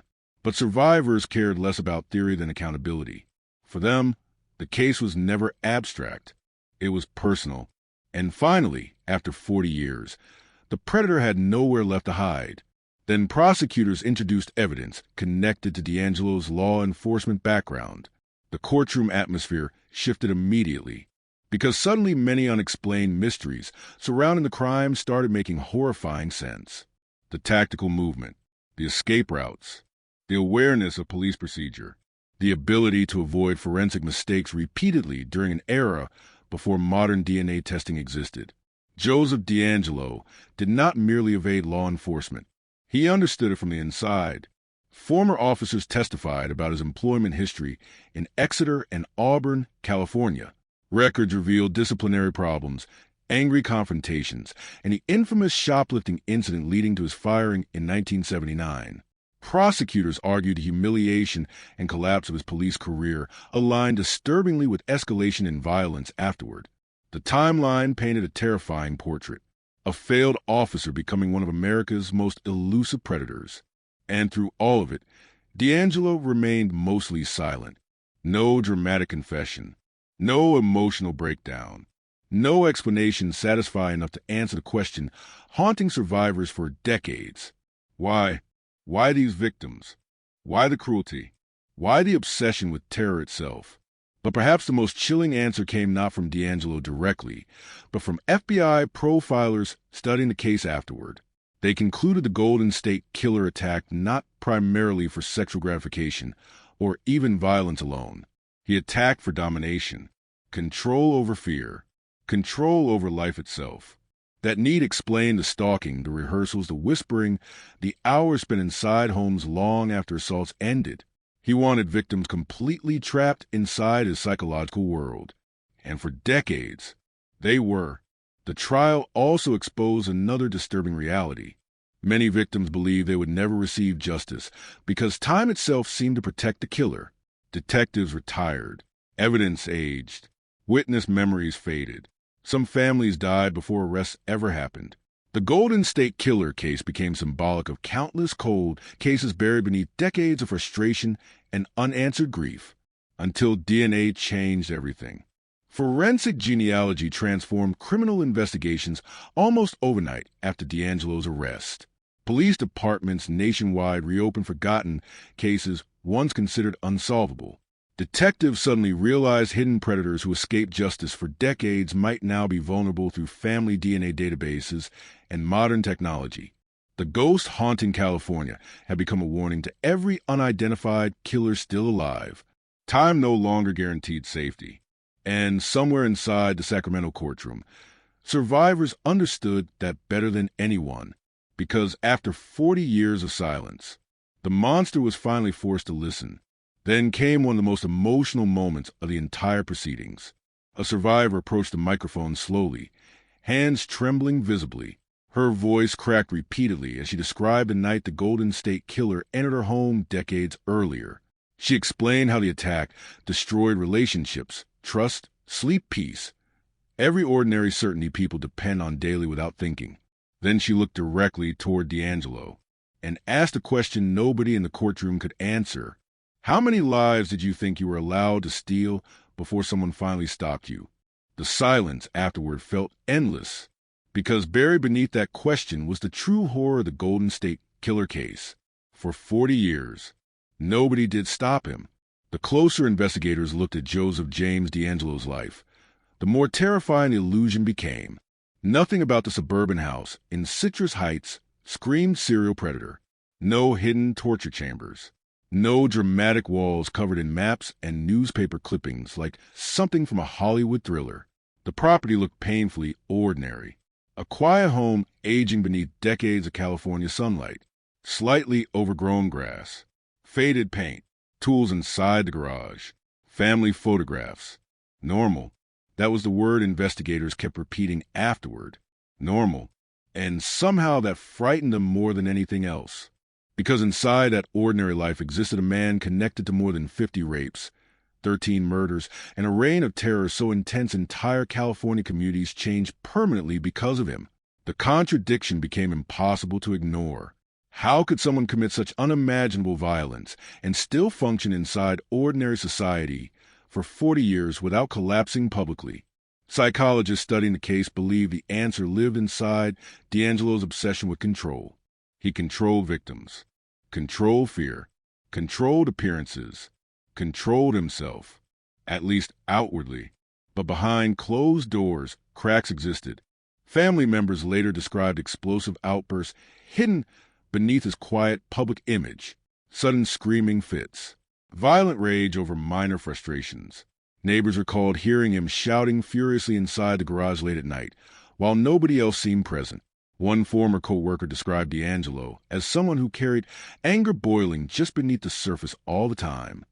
Yet the world still failed to see the predator clearly, because people often mistake familiarity for safety, and Joseph D'Angelo understood that instinct better than most.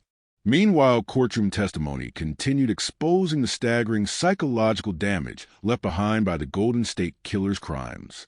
Survivors spoke about marriages collapsing under trauma, panic attacks lasting decades, fear of darkness, fear of silence, fear of sleeping. Some victims admitted they still checked closets and windows obsessively before bed, even 40 years later. The attacks never truly ended for them. They simply evolved into memory. One woman described hearing footsteps outside her house years after the assault and immediately dropping to the floor in terror before realizing it was only a neighbor walking nearby. Another survivor admitted she avoided living alone her entire adult life because the idea of sleeping in an empty house remained unbearable after the attack. The Golden State Killer stole something deeper than physical safety. He stole normal life itself. And perhaps that was why the case haunted America so powerfully after the arrest, because the crimes revealed how fragile ordinary safety really is. Families once believed locked doors protected them. Quiet suburbs protected them. Good neighborhoods protected them. Then the East Area rapist shattered those assumptions completely. He entered homes silently, watched families sleeping, moved through bedrooms like a ghost while entire communities remained unaware. And after decades passed, the ghost turned out to be a grandfather living quietly beside ordinary neighbors. That realization poisoned public trust psychologically in ways difficult to measure. Then prosecutors revealed another chilling detail. Investigators believe D'Angelo often revisited neighborhoods connected to earlier attacks years after crimes occurred. Some witnesses remembered seeing unfamiliar older men lingering near streets, where assaults once happened long after the original investigations faded from headlines. Detectives suspected the predator returned periodically, reliving memories privately while victims continued struggling with trauma nearby.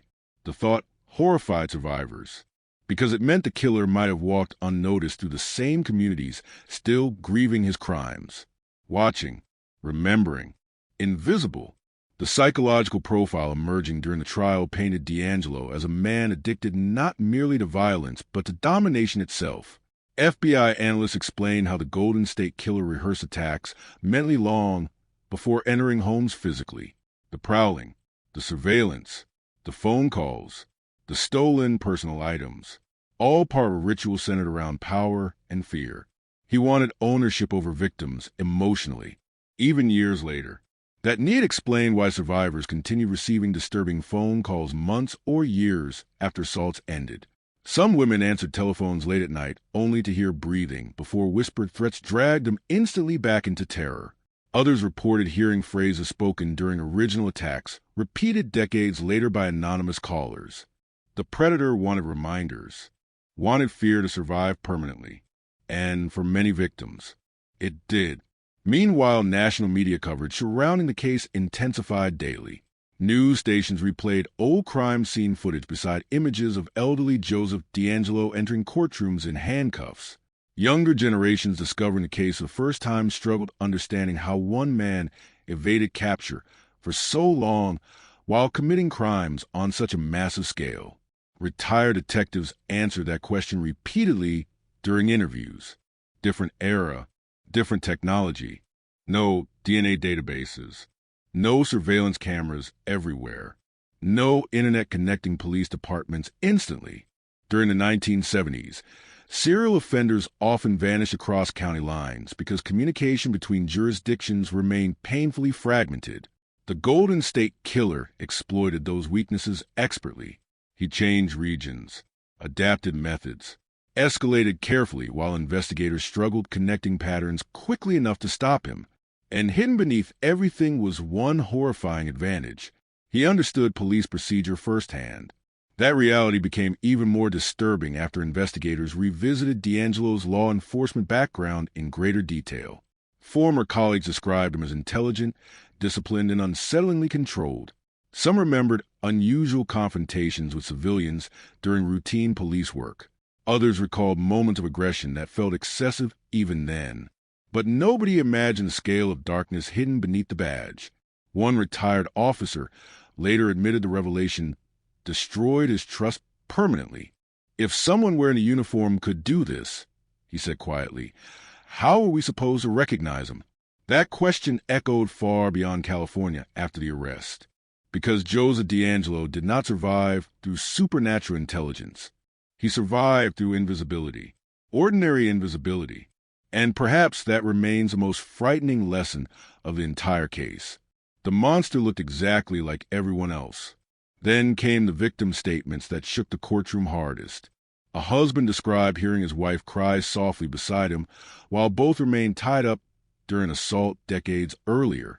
He explained how the sound haunted him every day afterward because he could do nothing to stop it.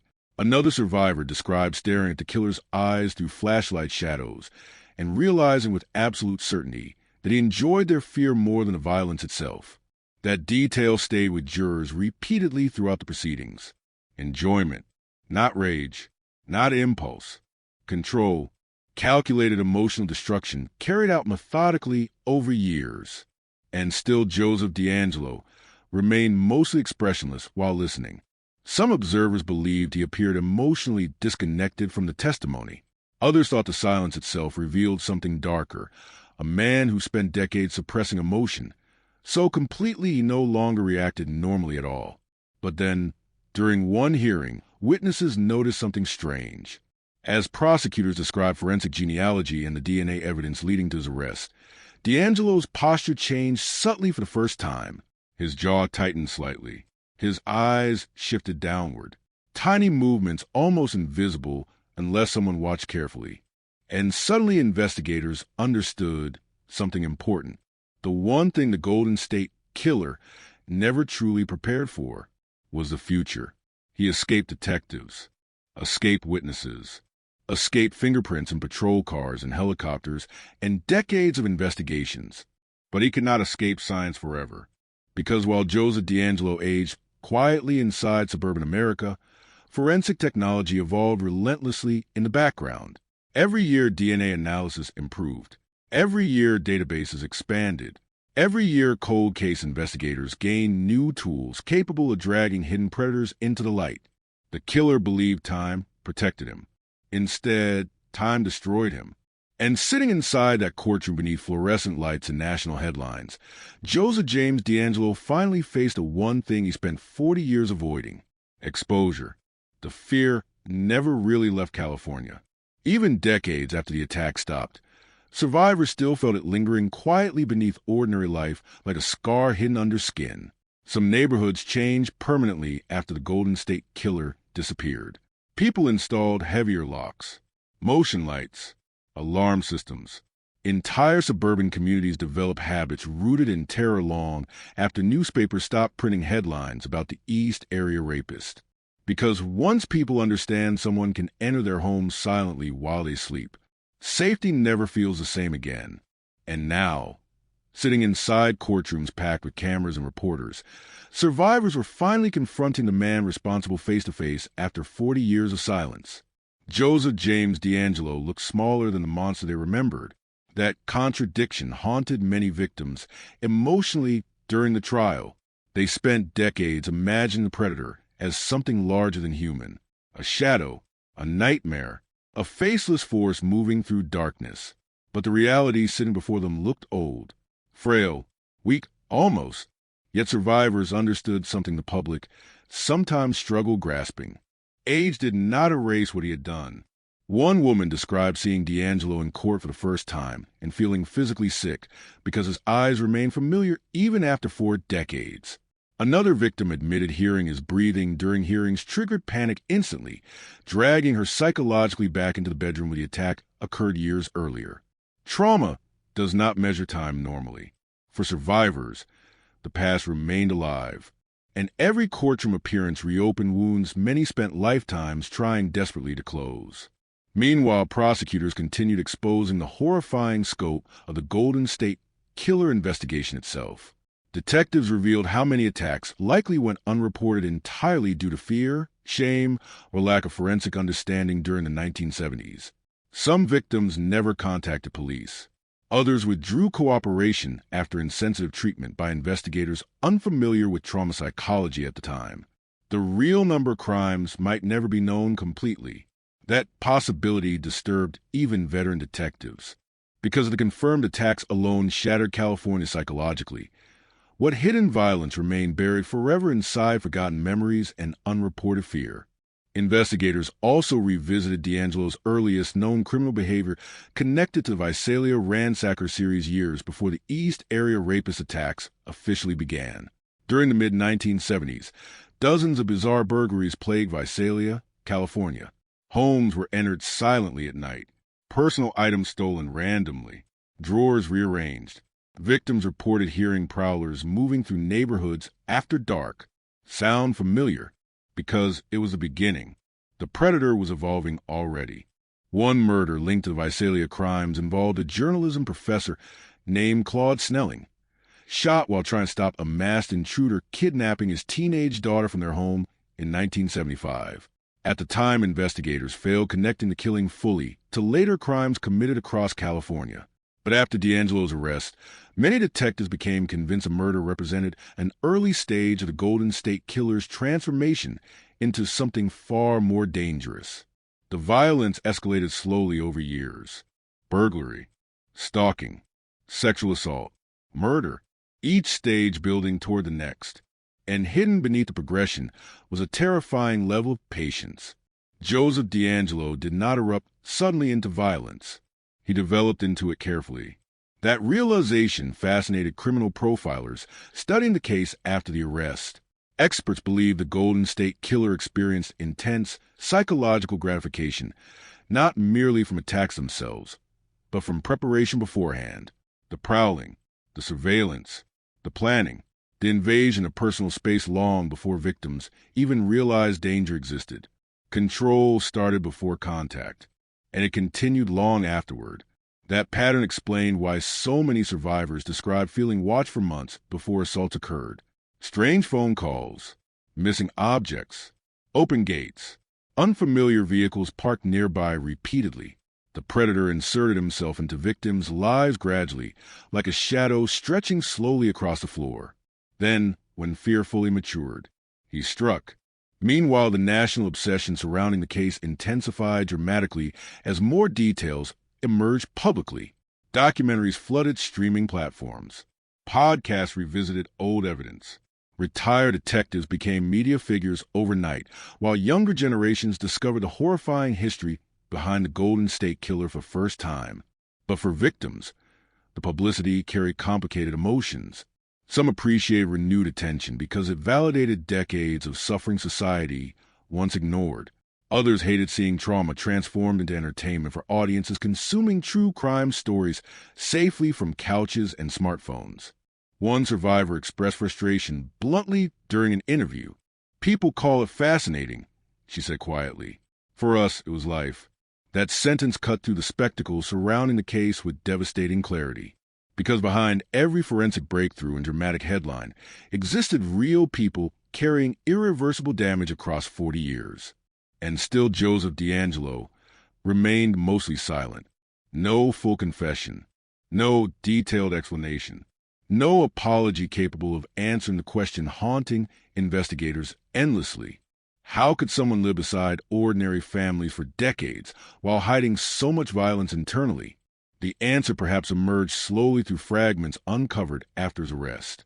Former acquaintances described DeAngelo as intensely controlling privately, easily angered, obsessive about routines. Some relatives reportedly feared provoking him emotionally because minor frustrations triggered disproportionate rage. Yet those same people often struggle reconciling the angry family man with the legendary serial predator dominating national headlines afterward. Again and again, the same contradiction appeared. Normal, not normal. Human, monster. The line separating those identities terrified people because Joseph DeAngelo crossed it so completely without detection. Then investigators revealed another disturbing possibility. They believed the Golden State Killer may have listened to media coverage about himself obsessively throughout the years. Some profilers suspected he enjoyed watching communities panic publicly, while knowing he remained invisible inside ordinary life. The fear, the confusion, the endless police failures, all of it reinforced his belief that he controlled the narrative completely. For decades, he did, but DNA changed the rules permanently. And nowhere became that reality clearer than during testimony explaining how forensic genealogy finally cornered the killer after 40 years. Prosecutors described investigators building enormous family trees through distant relatives who uploaded ancestry information online, completely unaware their DNA would eventually expose one of America's most notorious predators. The courtroom listened in silence as experts explained how a few microscopic biological traces preserved since the 1970s survived long enough for modern science to identify the man responsible. One tiny strand of DNA destroyed 40 years of invisibility. That fact unsettled many observers deeply because it transformed the Golden State Killer case into something larger than one predator finally captured. It became proof that cold cases once considered hopeless might still breathe, quietly beneath old evidence boxes, waiting for technology to catch up. Across America, detectives reopened forgotten investigations after DeAngelo's arrest. Unidentified killers who believed time protected them suddenly faced a terrifying new reality. Every discarded cigarette, every old rape kit, every preserved blood sample stored decades earlier now carried new potential danger. The dead were speaking again through science. And somewhere inside the Sacramento courtroom, survivors understood the meaning of that better than anyone. Because while Joseph DeAngelo aged peacefully through suburban life, their evidence waited patiently for him. Then came one of the most haunting moments of the proceedings. A prosecutor displayed photographs from the 1970s showing frightened neighborhoods covered in warning posters and newspaper headlines about the East Area rapist. Streets once filled with children suddenly empty after dark. Community meetings packed with terrified residents demanding protection. Armed husbands standing guard through sleepless nights, while women cried openly describing attacks to reporters. The images looked almost apocalyptic. An entire state psychologically terrorized by one invisible man. And sitting only feet away from those photographs was a quiet old grandfather responsible for all of it. Still silent. Still ordinary looking. Still terrifying. By the time Joseph James DeAngelo finally stood before the court, California had spent more than 4 decades haunted by a ghost. Not a legend. Not a rumor. A real man who entered homes silently while entire neighborhoods slept believing walls and locked doors would protect them. They didn't. And now, after 40 years of fear, survivors were no longer speaking to a faceless predator hidden somewhere in darkness.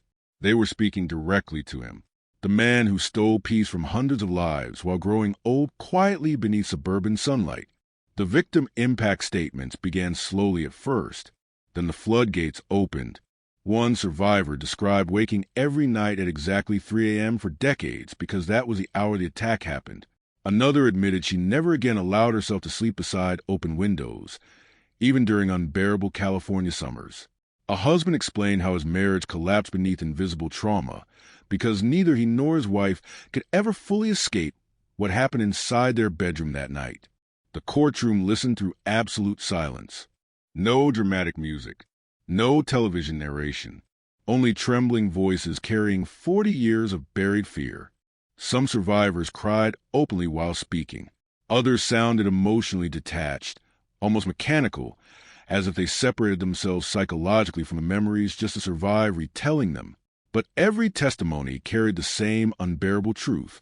The Golden State Killer never truly disappeared from their lives, even after the attack stopped.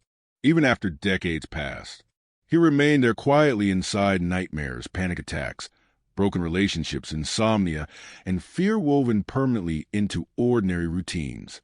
That was the real scale of the damage.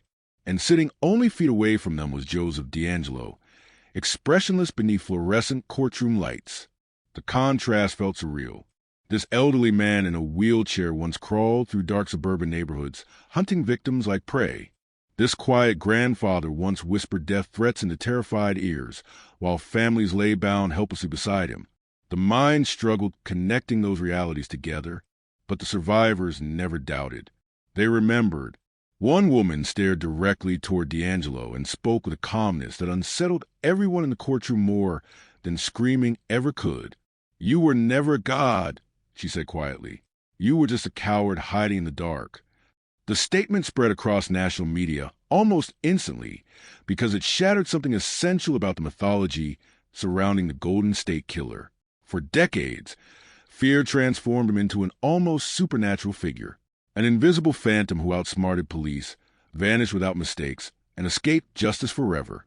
But now survivors stripped away the legend publicly. What remained was simply a man, a deeply violent man, a deeply damaged man. A predator who spent 40 years hiding behind ordinary life because exposure terrified him more than anything. Meanwhile, prosecutors continued revealing details showing how profoundly the crimes changed California itself during the late 1970s and early 1980s. Police departments reorganized investigative procedures because of the case. Communities developed new neighborhood watch systems. Media coverage surrounding home security exploded nationally. Women altered daily routines permanently out of fear generated by the East Area rapist attacks. One retired detective testified that entire counties forgot what peace felt like during the height of the investigation. That was the scale of the terror, not isolated crimes. Mass psychological warfare carried out by one invisible predator, moving silently across suburban California. Then came testimony surrounding the murders. The atmosphere inside the courtroom shifted immediately. Families of homicide victims sat gripping photographs, while prosecutors described the final moments of couples attacked inside supposedly safe homes. Bound, bludgeoned, executed before sunrise by a masked intruder who entered neighborhoods without warning and vanished before police arrived. The details devastated the room. Some relatives lowered heads, unable to listen further. Others stared directly at D'Angelo throughout the testimony, as though trying to force him emotionally to confront what he had done. But the old man remained mostly motionless, and somehow that stillness made him more frightening. Because after everything exposed publicly, decades of violence ruined lives, murdered couples, shattered communities, Joseph D'Angelo still appeared emotionally sealed away behind invisible walls built over a lifetime. Then prosecutors played excerpts from recorded jail conversations secretly captured after his arrest. The courtroom froze. D'Angelo's voice sounded old, weak, almost confused at moments. He muttered strange, fragmented thoughts to himself while alone inside the cell. At one point, he whispered repeatedly about Jerry, the mysterious internal figure investigators believed represented either an alternate personality or a psychological compartment connected to crimes. "I pushed Jerry out," he murmured softly. The recordings disturbed even experienced investigators because they revealed something deeply fractured inside the man sitting before them. Some psychologists believe D'Angelo created internal separation mechanisms, allowing him to compartmentalize violence from ordinary life. Others argued behavior was manipulative performance designed to appear mentally unstable after capture. But survivors largely dismissed those debates because whatever explanation existed psychologically, the crimes were real, the suffering was real, and the fear lasted 40 years. That was what mattered. Outside the courthouse, media frenzy surrounding the case intensified daily. Reporters from around the world flooded Sacramento covering every hearing, while documentaries, books, and podcasts dissected the Golden State killer investigation endlessly. Younger generations discovering the case struggled understanding how one offender escaped for so long before DNA genealogy finally cornered him. Older Californians understood immediately. They remembered the panic, the helicopters, the locked windows, the fear of hearing footsteps after midnight. One former resident of Sacramento described sleeping with a loaded shotgun beside the bed for nearly 10 years after the attacks because nobody felt safe anymore. And perhaps that was the most terrifying part of the entire case. The Golden State Killer did not merely attack individuals. He attacked trust itself, trust in neighborhoods, trust in safety, trust in ordinary life. Then the trial revealed another haunting reality. Some survivors spent decades blaming themselves for surviving. One woman admitted she replayed tiny decisions from the night of the assault over and over for 40 years, wondering whether she somehow caused the attack unknowingly. Another victim confessed she avoided discussing the crime publicly because shame consumed her despite doing nothing wrong. That emotional burden enraged many younger observers watching proceedings because it exposed how society often failed victims repeatedly during earlier decades. Many survivors received little psychological support after attacks occurred. Some investigators misunderstood trauma completely. Others focused more heavily on physical evidence than emotional devastation. The Golden State Killer exploited those weaknesses too. He thrived inside silence, inside fear, inside the social discomfort surrounding sexual violence during that era. And for decades, that silence protected him. But not anymore. Because now survivors control the narrative publicly for the first time. One after another, they stood before microphones reclaiming voices terror once stole from them. Some addressed D'Angelo directly. Others spoke to families, to investigators, to younger generations who never experienced the panic consuming California during those years. But perhaps the most powerful testimony came from a survivor who paused quietly before saying something that left the courtroom speechless. "For 40 years, she whispered, you made us afraid to sleep." The silence afterward felt endless because everyone understood exactly what she meant. The Golden State Killer invaded the one place human beings are supposed to feel safest, home. And after decades of darkness, survivors were finally forcing the monster responsible to sit still and listen while the fear returned to him instead. By the summer of 2020, the world finally saw something many believed would never happen. Joseph James D'Angelo admitted the truth, not through a dramatic confession, Not through tears, not through remorse, but through a cold sequence of guilty pleas delivered inside a packed Sacramento courtroom, while survivors sat only feet away watching a man who haunted their lives for 40 years finally surrender to reality. The Golden State Killer was no longer a ghost. He was a convicted predator. And yet, even during the plea hearings, the atmosphere felt deeply unsettling because D'Angelo continued behaving like a man trapped behind invisible walls. His voice sounded weak, controlled, almost detached from the monstrous history prosecutors recited aloud before the court. Murder after murder, assault after assault, decades of terror reduced to formal charges spoken into microphones beneath fluorescent lights. The contrast felt surreal. One moment the courtroom discussed brutal home invasions that shattered California psychologically. The next moment cameras showed an elderly man sitting silently in a wheelchair adjusting a face mask. It looked impossible, but the survivors knew better than anyone how dangerous appearances could be. For 40 years, appearance protected him. Now appearance meant nothing. As prosecutors outlined the full scale of the crimes publicly, even seasoned journalists covering the hearings appeared shaken. Investigators described how D'Angelo stalked victims for days or weeks before attacks, how he rehearsed movements through neighborhoods, how he studied escape routes in advance, how he phoned survivors afterwards simply to reopen fear long after physical violence ended. Everything revolved around control, absolute control. One prosecutor described the Golden State Killer as a man addicted to terror itself. That description stayed with many people because it explained something essential about the case. D'Angelo did not merely seek victims.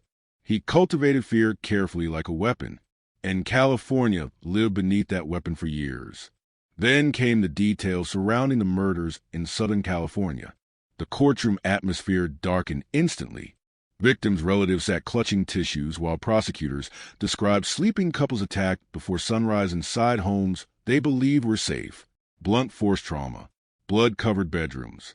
Children left orphaned overnight, while communities woke to another headline announcing another nightmare nobody could stop. The original Night Stalker, the East Area Rapist, the Visalia Ransacker. 3 names hiding one predator moving silently across decades. And all along, Joseph D'Angelo returned home afterward to ordinary suburban life. That reality remained almost impossible for public to process fully. One retired detective later admitted the case permanently changed how he viewed strangers. "You stopped trusting normal," he said quietly. Perhaps that was the true legacy of the Golden State Killer. Not simply violence, but contamination. The contamination of ordinary life itself. Because after D'Angelo's arrest, millions of people looked differently at neighbors, co-workers, and quiet men walking through grocery stores unnoticed. Society wants evil to announce itself clearly. Dangerous people should look dangerous. Monsters should appear monstrous. But Joseph D'Angelo looked like someone helping carry groceries across parking lots. That contradiction haunted the country long after the arrest. Meanwhile, survivors continued delivering impact statements that transformed the courtroom emotionally. One woman described spending decades sleeping with lights on because darkness triggered panic immediately after the assault. Another explained how she avoided relationships entirely because trust became impossible after the attack. Then a victim's husband stood before the court and described hearing his wife cry softly during the assault while he lay tied up, unable to move. The courtroom fell silent. Even D'Angelo lowered his eyes briefly. For many survivors, those moments mattered more than the guilty plea itself. They wanted the predator forced to hear the damage publicly, forced to sit motionless while victims reclaimed voices terror once stole from them. And for the first time in 40 years, he cannot escape. No bicycle trails, no drainage canals, no dark suburban streets leading back into invisibility. Only courtroom walls closing around him slowly while the past returned one memory at a time. Then prosecutors introduced evidence showing how close investigators came to identify him years earlier without realizing it. That revelation stunned many observers. During the original investigations, witnesses repeatedly described traits matching D'Angelo closely. Military background possible, Police knowledge likely. Aggressive behavior patterns. Similar geographic connections. At one point, some investigators even suspected law enforcement involvement generally because the offender understood patrol tactics so well. But Joseph D'Angelo still slipped away. The reason was terrifyingly simple. Nobody looked hard enough at ordinary men. The Golden State Killer case exposed a deeply uncomfortable truth about human psychology. People often ignore danger when it wears familiar faces. Neighbors receive trust automatically. Police officers receive trust automatically. Grandfathers receive trust automatically. D'Angelo weaponized that instinct perfectly. And for decades, it worked. Outside the courtroom, survivors gathered quietly after hearing, sharing stories many never discussed publicly before. Some met fellow victims for the first time despite living through identical terror decades earlier. Others embraced retired detectives who spent entire careers refusing to abandon the case even after hope seemed impossible. The emotional atmosphere surrounding the proceedings became overwhelming sometimes. Court staff reportedly cried during testimony. Journalists covering the hearings described sleepless nights after listening to survivors recount attacks in graphic detail. Even veteran homicide investigators admitted certain statements haunted them afterward, because beneath every crime scene photograph existed something larger. A stolen future, marriages destroyed, children raised by traumatized parents, lives redirected permanently by fear. The Golden State Killer's violence rippled outward across generations, and all of it originated from one man hiding behind suburban normalcy. Then came perhaps the most symbolic moment of the entire case. A prosecutor displayed side-by-side photographs inside the courtroom. On one side, terrified newspaper headlines from the late 1970s warning Californians about the East Area rapist. On the other, Joseph James D'Angelo sitting silently in custody 4 decades later. The room stared at both images together. Fear, then exposure. The contrast felt almost cinematic. An invisible predator transformed finally into an aging man beneath courtroom lights. Not immortal, not supernatural. Caught. And yet even then, survivors admitted closure remained complicated. Some expected relief after the arrest, but instead felt old trauma reopening unexpectedly. Others realized justice arriving 40 years late could never fully restore what the killer stole originally. Time moved forward, but fear stayed frozen. One victim explained it best during testimony. "You took our youth," she said quietly toward D'Angelo, "and now you sit there old." The sentence hit the courtroom like a physical blow, because everyone understood the tragedy hidden inside those words. Joseph D'Angelo lived long enough to become elderly. Some victims never received that chance. Others survived physically but lost decades emotionally to panic, trauma, and sleepless fear. The Golden State Killer aged peacefully through ordinary American life, while the people he attacked carried invisible prisons inside themselves. And now, finally, the illusion protecting him had collapsed forever. Then Judge Michael Bowman prepared to speak. The courtroom became completely silent, because after 40 years of terror, decades of investigation, and thousands upon thousands of sleepless nights across California, judgment had finally arrived. The sentence arrived after 40 years of silence. Inside the Sacramento courtroom, survivors sat shoulder to shoulder beneath harsh fluorescent lights, while cameras captured one of the most extraordinary moments in modern criminal history. Some victims held photographs. Others stared directly ahead. Emotionally exhausted after weeks of testimony, reopening nightmares buried for decades. Retired detectives filled rows behind them, older now, gray-haired, many carrying memories of crime scenes that haunted entire careers. And at the center of it all sat Joseph James D'Angelo, the man once known only as the East Area Rapist, the original Night Stalker, the Golden State Killer. Now, just an old man waiting for judgment. Judge Michael Bowman spoke calmly, but the weight inside every sentence felt crushing. One by one, he outlined the devastation stretching across California for decades. Lives shattered, communities terrorized, families destroyed. The judge described D'Angelo's crimes not as isolated acts of violence, But as a campaign of fear so extensive it permanently changed how people understood safety itself. The courtroom remained completely silent. Then came the word survivors waited a lifetime to hear. Multiple consecutive life sentences. No possibility of parole. The sentence itself was expected. Few doubted the outcome after the guilty pleas, and overwhelming evidence. But hearing the punishment spoken aloud transformed the impossible into reality finally. The Golden State Killer would die in prison. No more hiding. No more escaping into darkness. No more suburban anonymity, protecting him behind ordinary life. For many survivors, the moment felt surreal rather than triumphant. Some cried quietly. Others appeared emotionally numb. A few simply closed their eyes as though trying to absorb the reality that the nightmare haunting them since the 1970s had finally reached an ending, or at least the closest thing to one. Because the truth many survivors admitted privately afterward was painful. Justice does not erase trauma. It does not restore lost decades.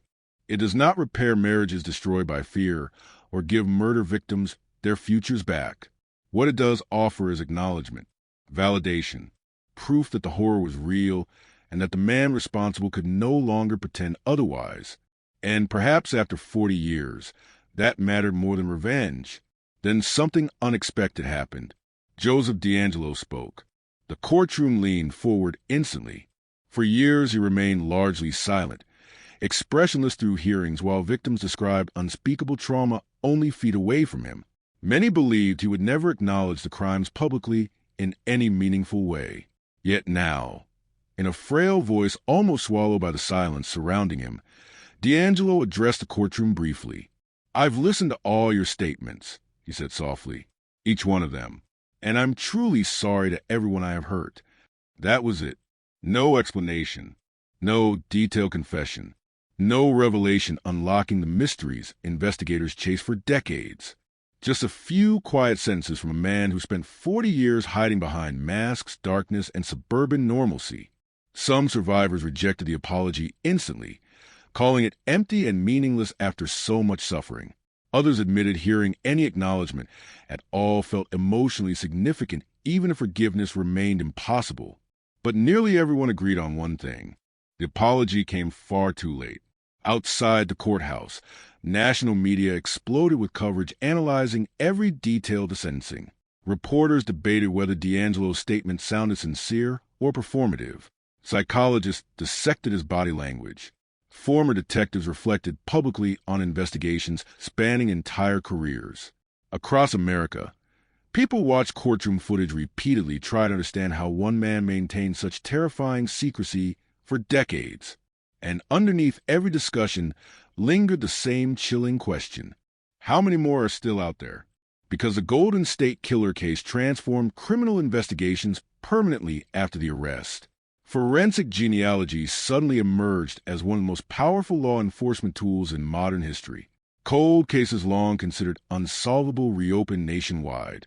Detectives revisited evidence boxes collecting dust for decades, wondering whether hidden DNA profiles might finally expose other predators living quietly among ordinary communities. And in many cases, they did. The success of the D'Angelo investigation triggered a wave of arrests connected to cold cases across the United States. Murderers who believed time protected them suddenly faced exposure through distant relatives uploading ancestry information online. Cases buried for 30 or 40 years returned to life overnight through microscopic biological traces, waiting patiently inside forgotten evidence lockers.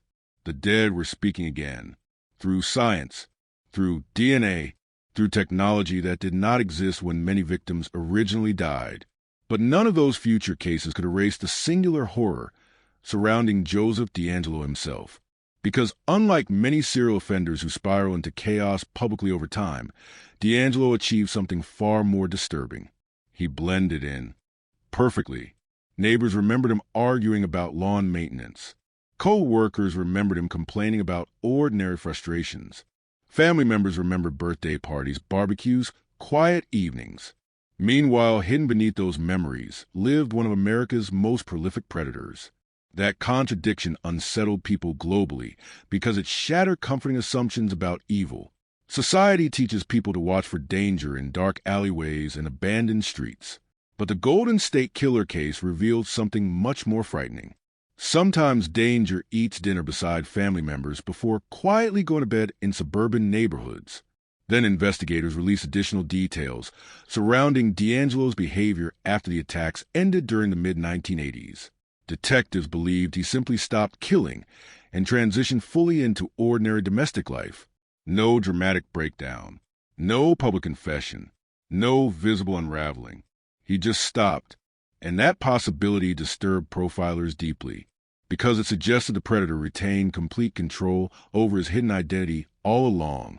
The murders were not uncontrollable impulses, exploding randomly from madness.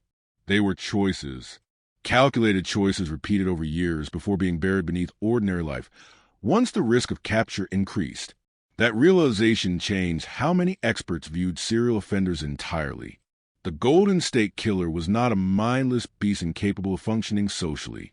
He was organized, disciplined, strategic, a man capable of compartmentalizing horror with terrifying efficiency.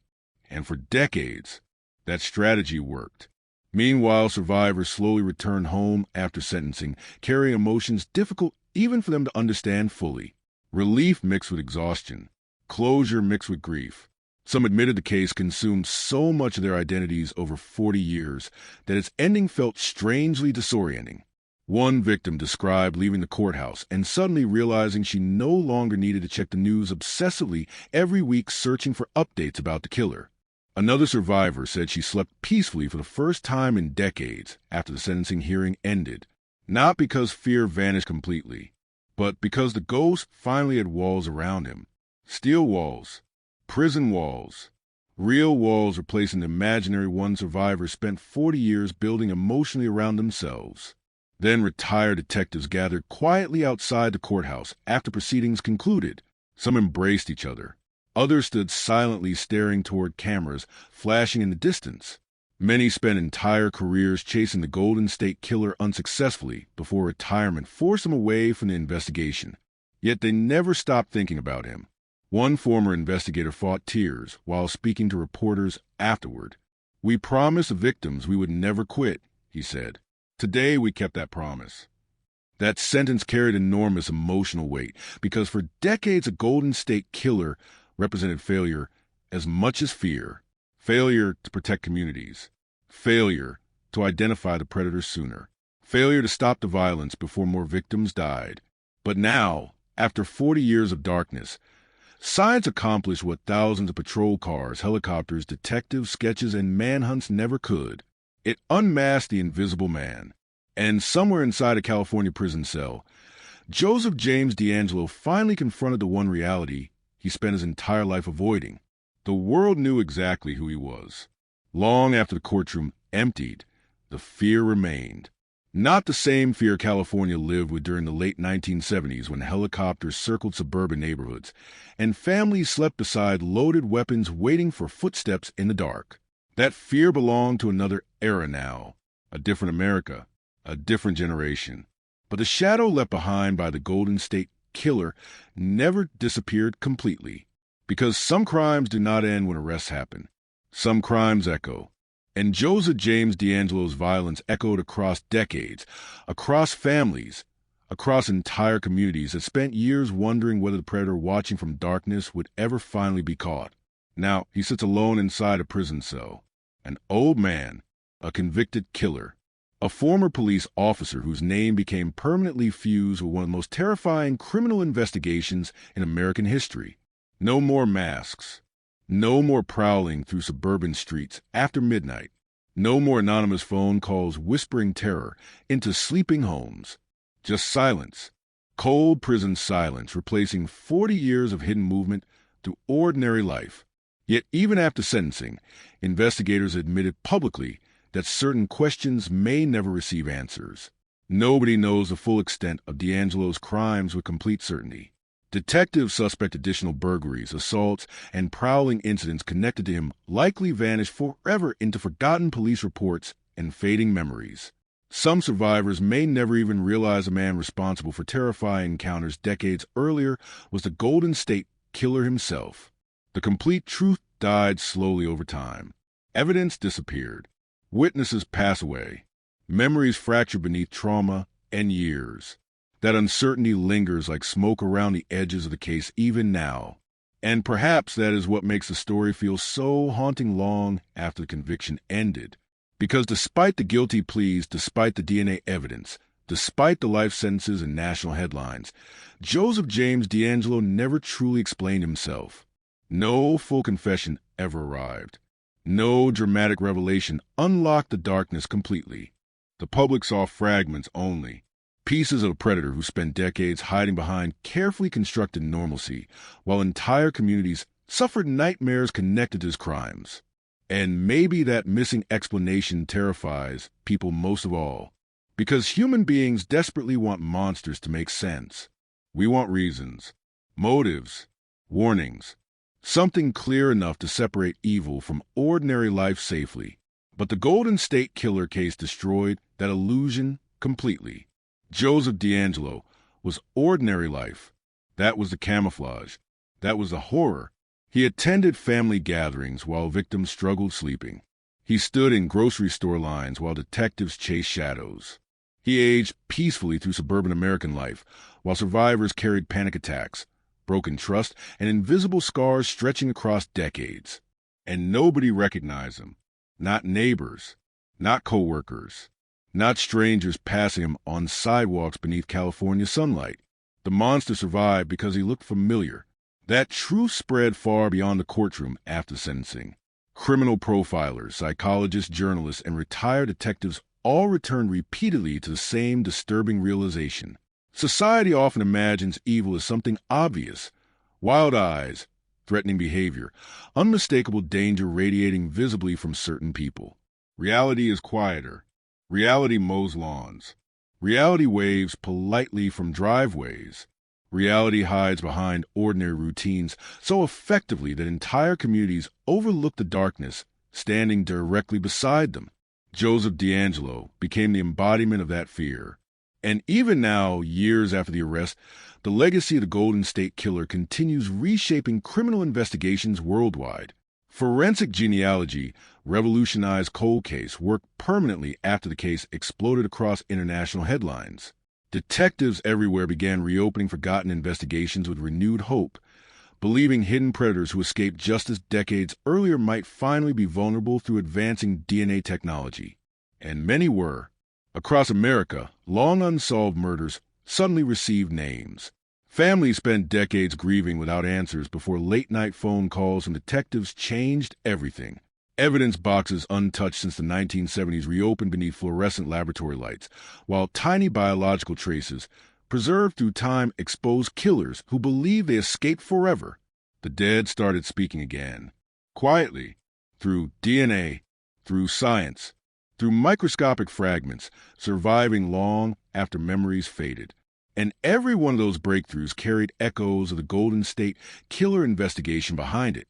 But for survivors, the legacy feels far more personal than scientific progress or criminal justice reform. For them, the story lives inside ordinary moments.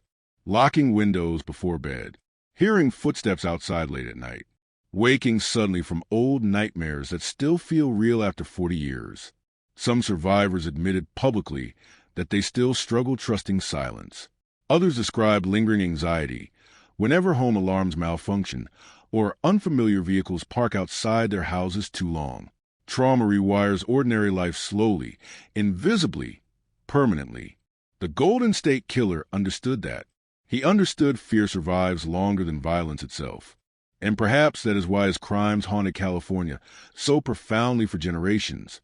Not because of body counts alone, but because he invaded the one place human beings are supposed to feel safest, home. Then came another chilling realization investigators discussed quietly after the case closed. If DNA technology had not evolved, Joseph James DeAngelo likely would have died free. That fact unsettled many detectives deeply. One of America's most prolific predators came terrifyingly close to escaping justice forever simply because science arrived slightly too late.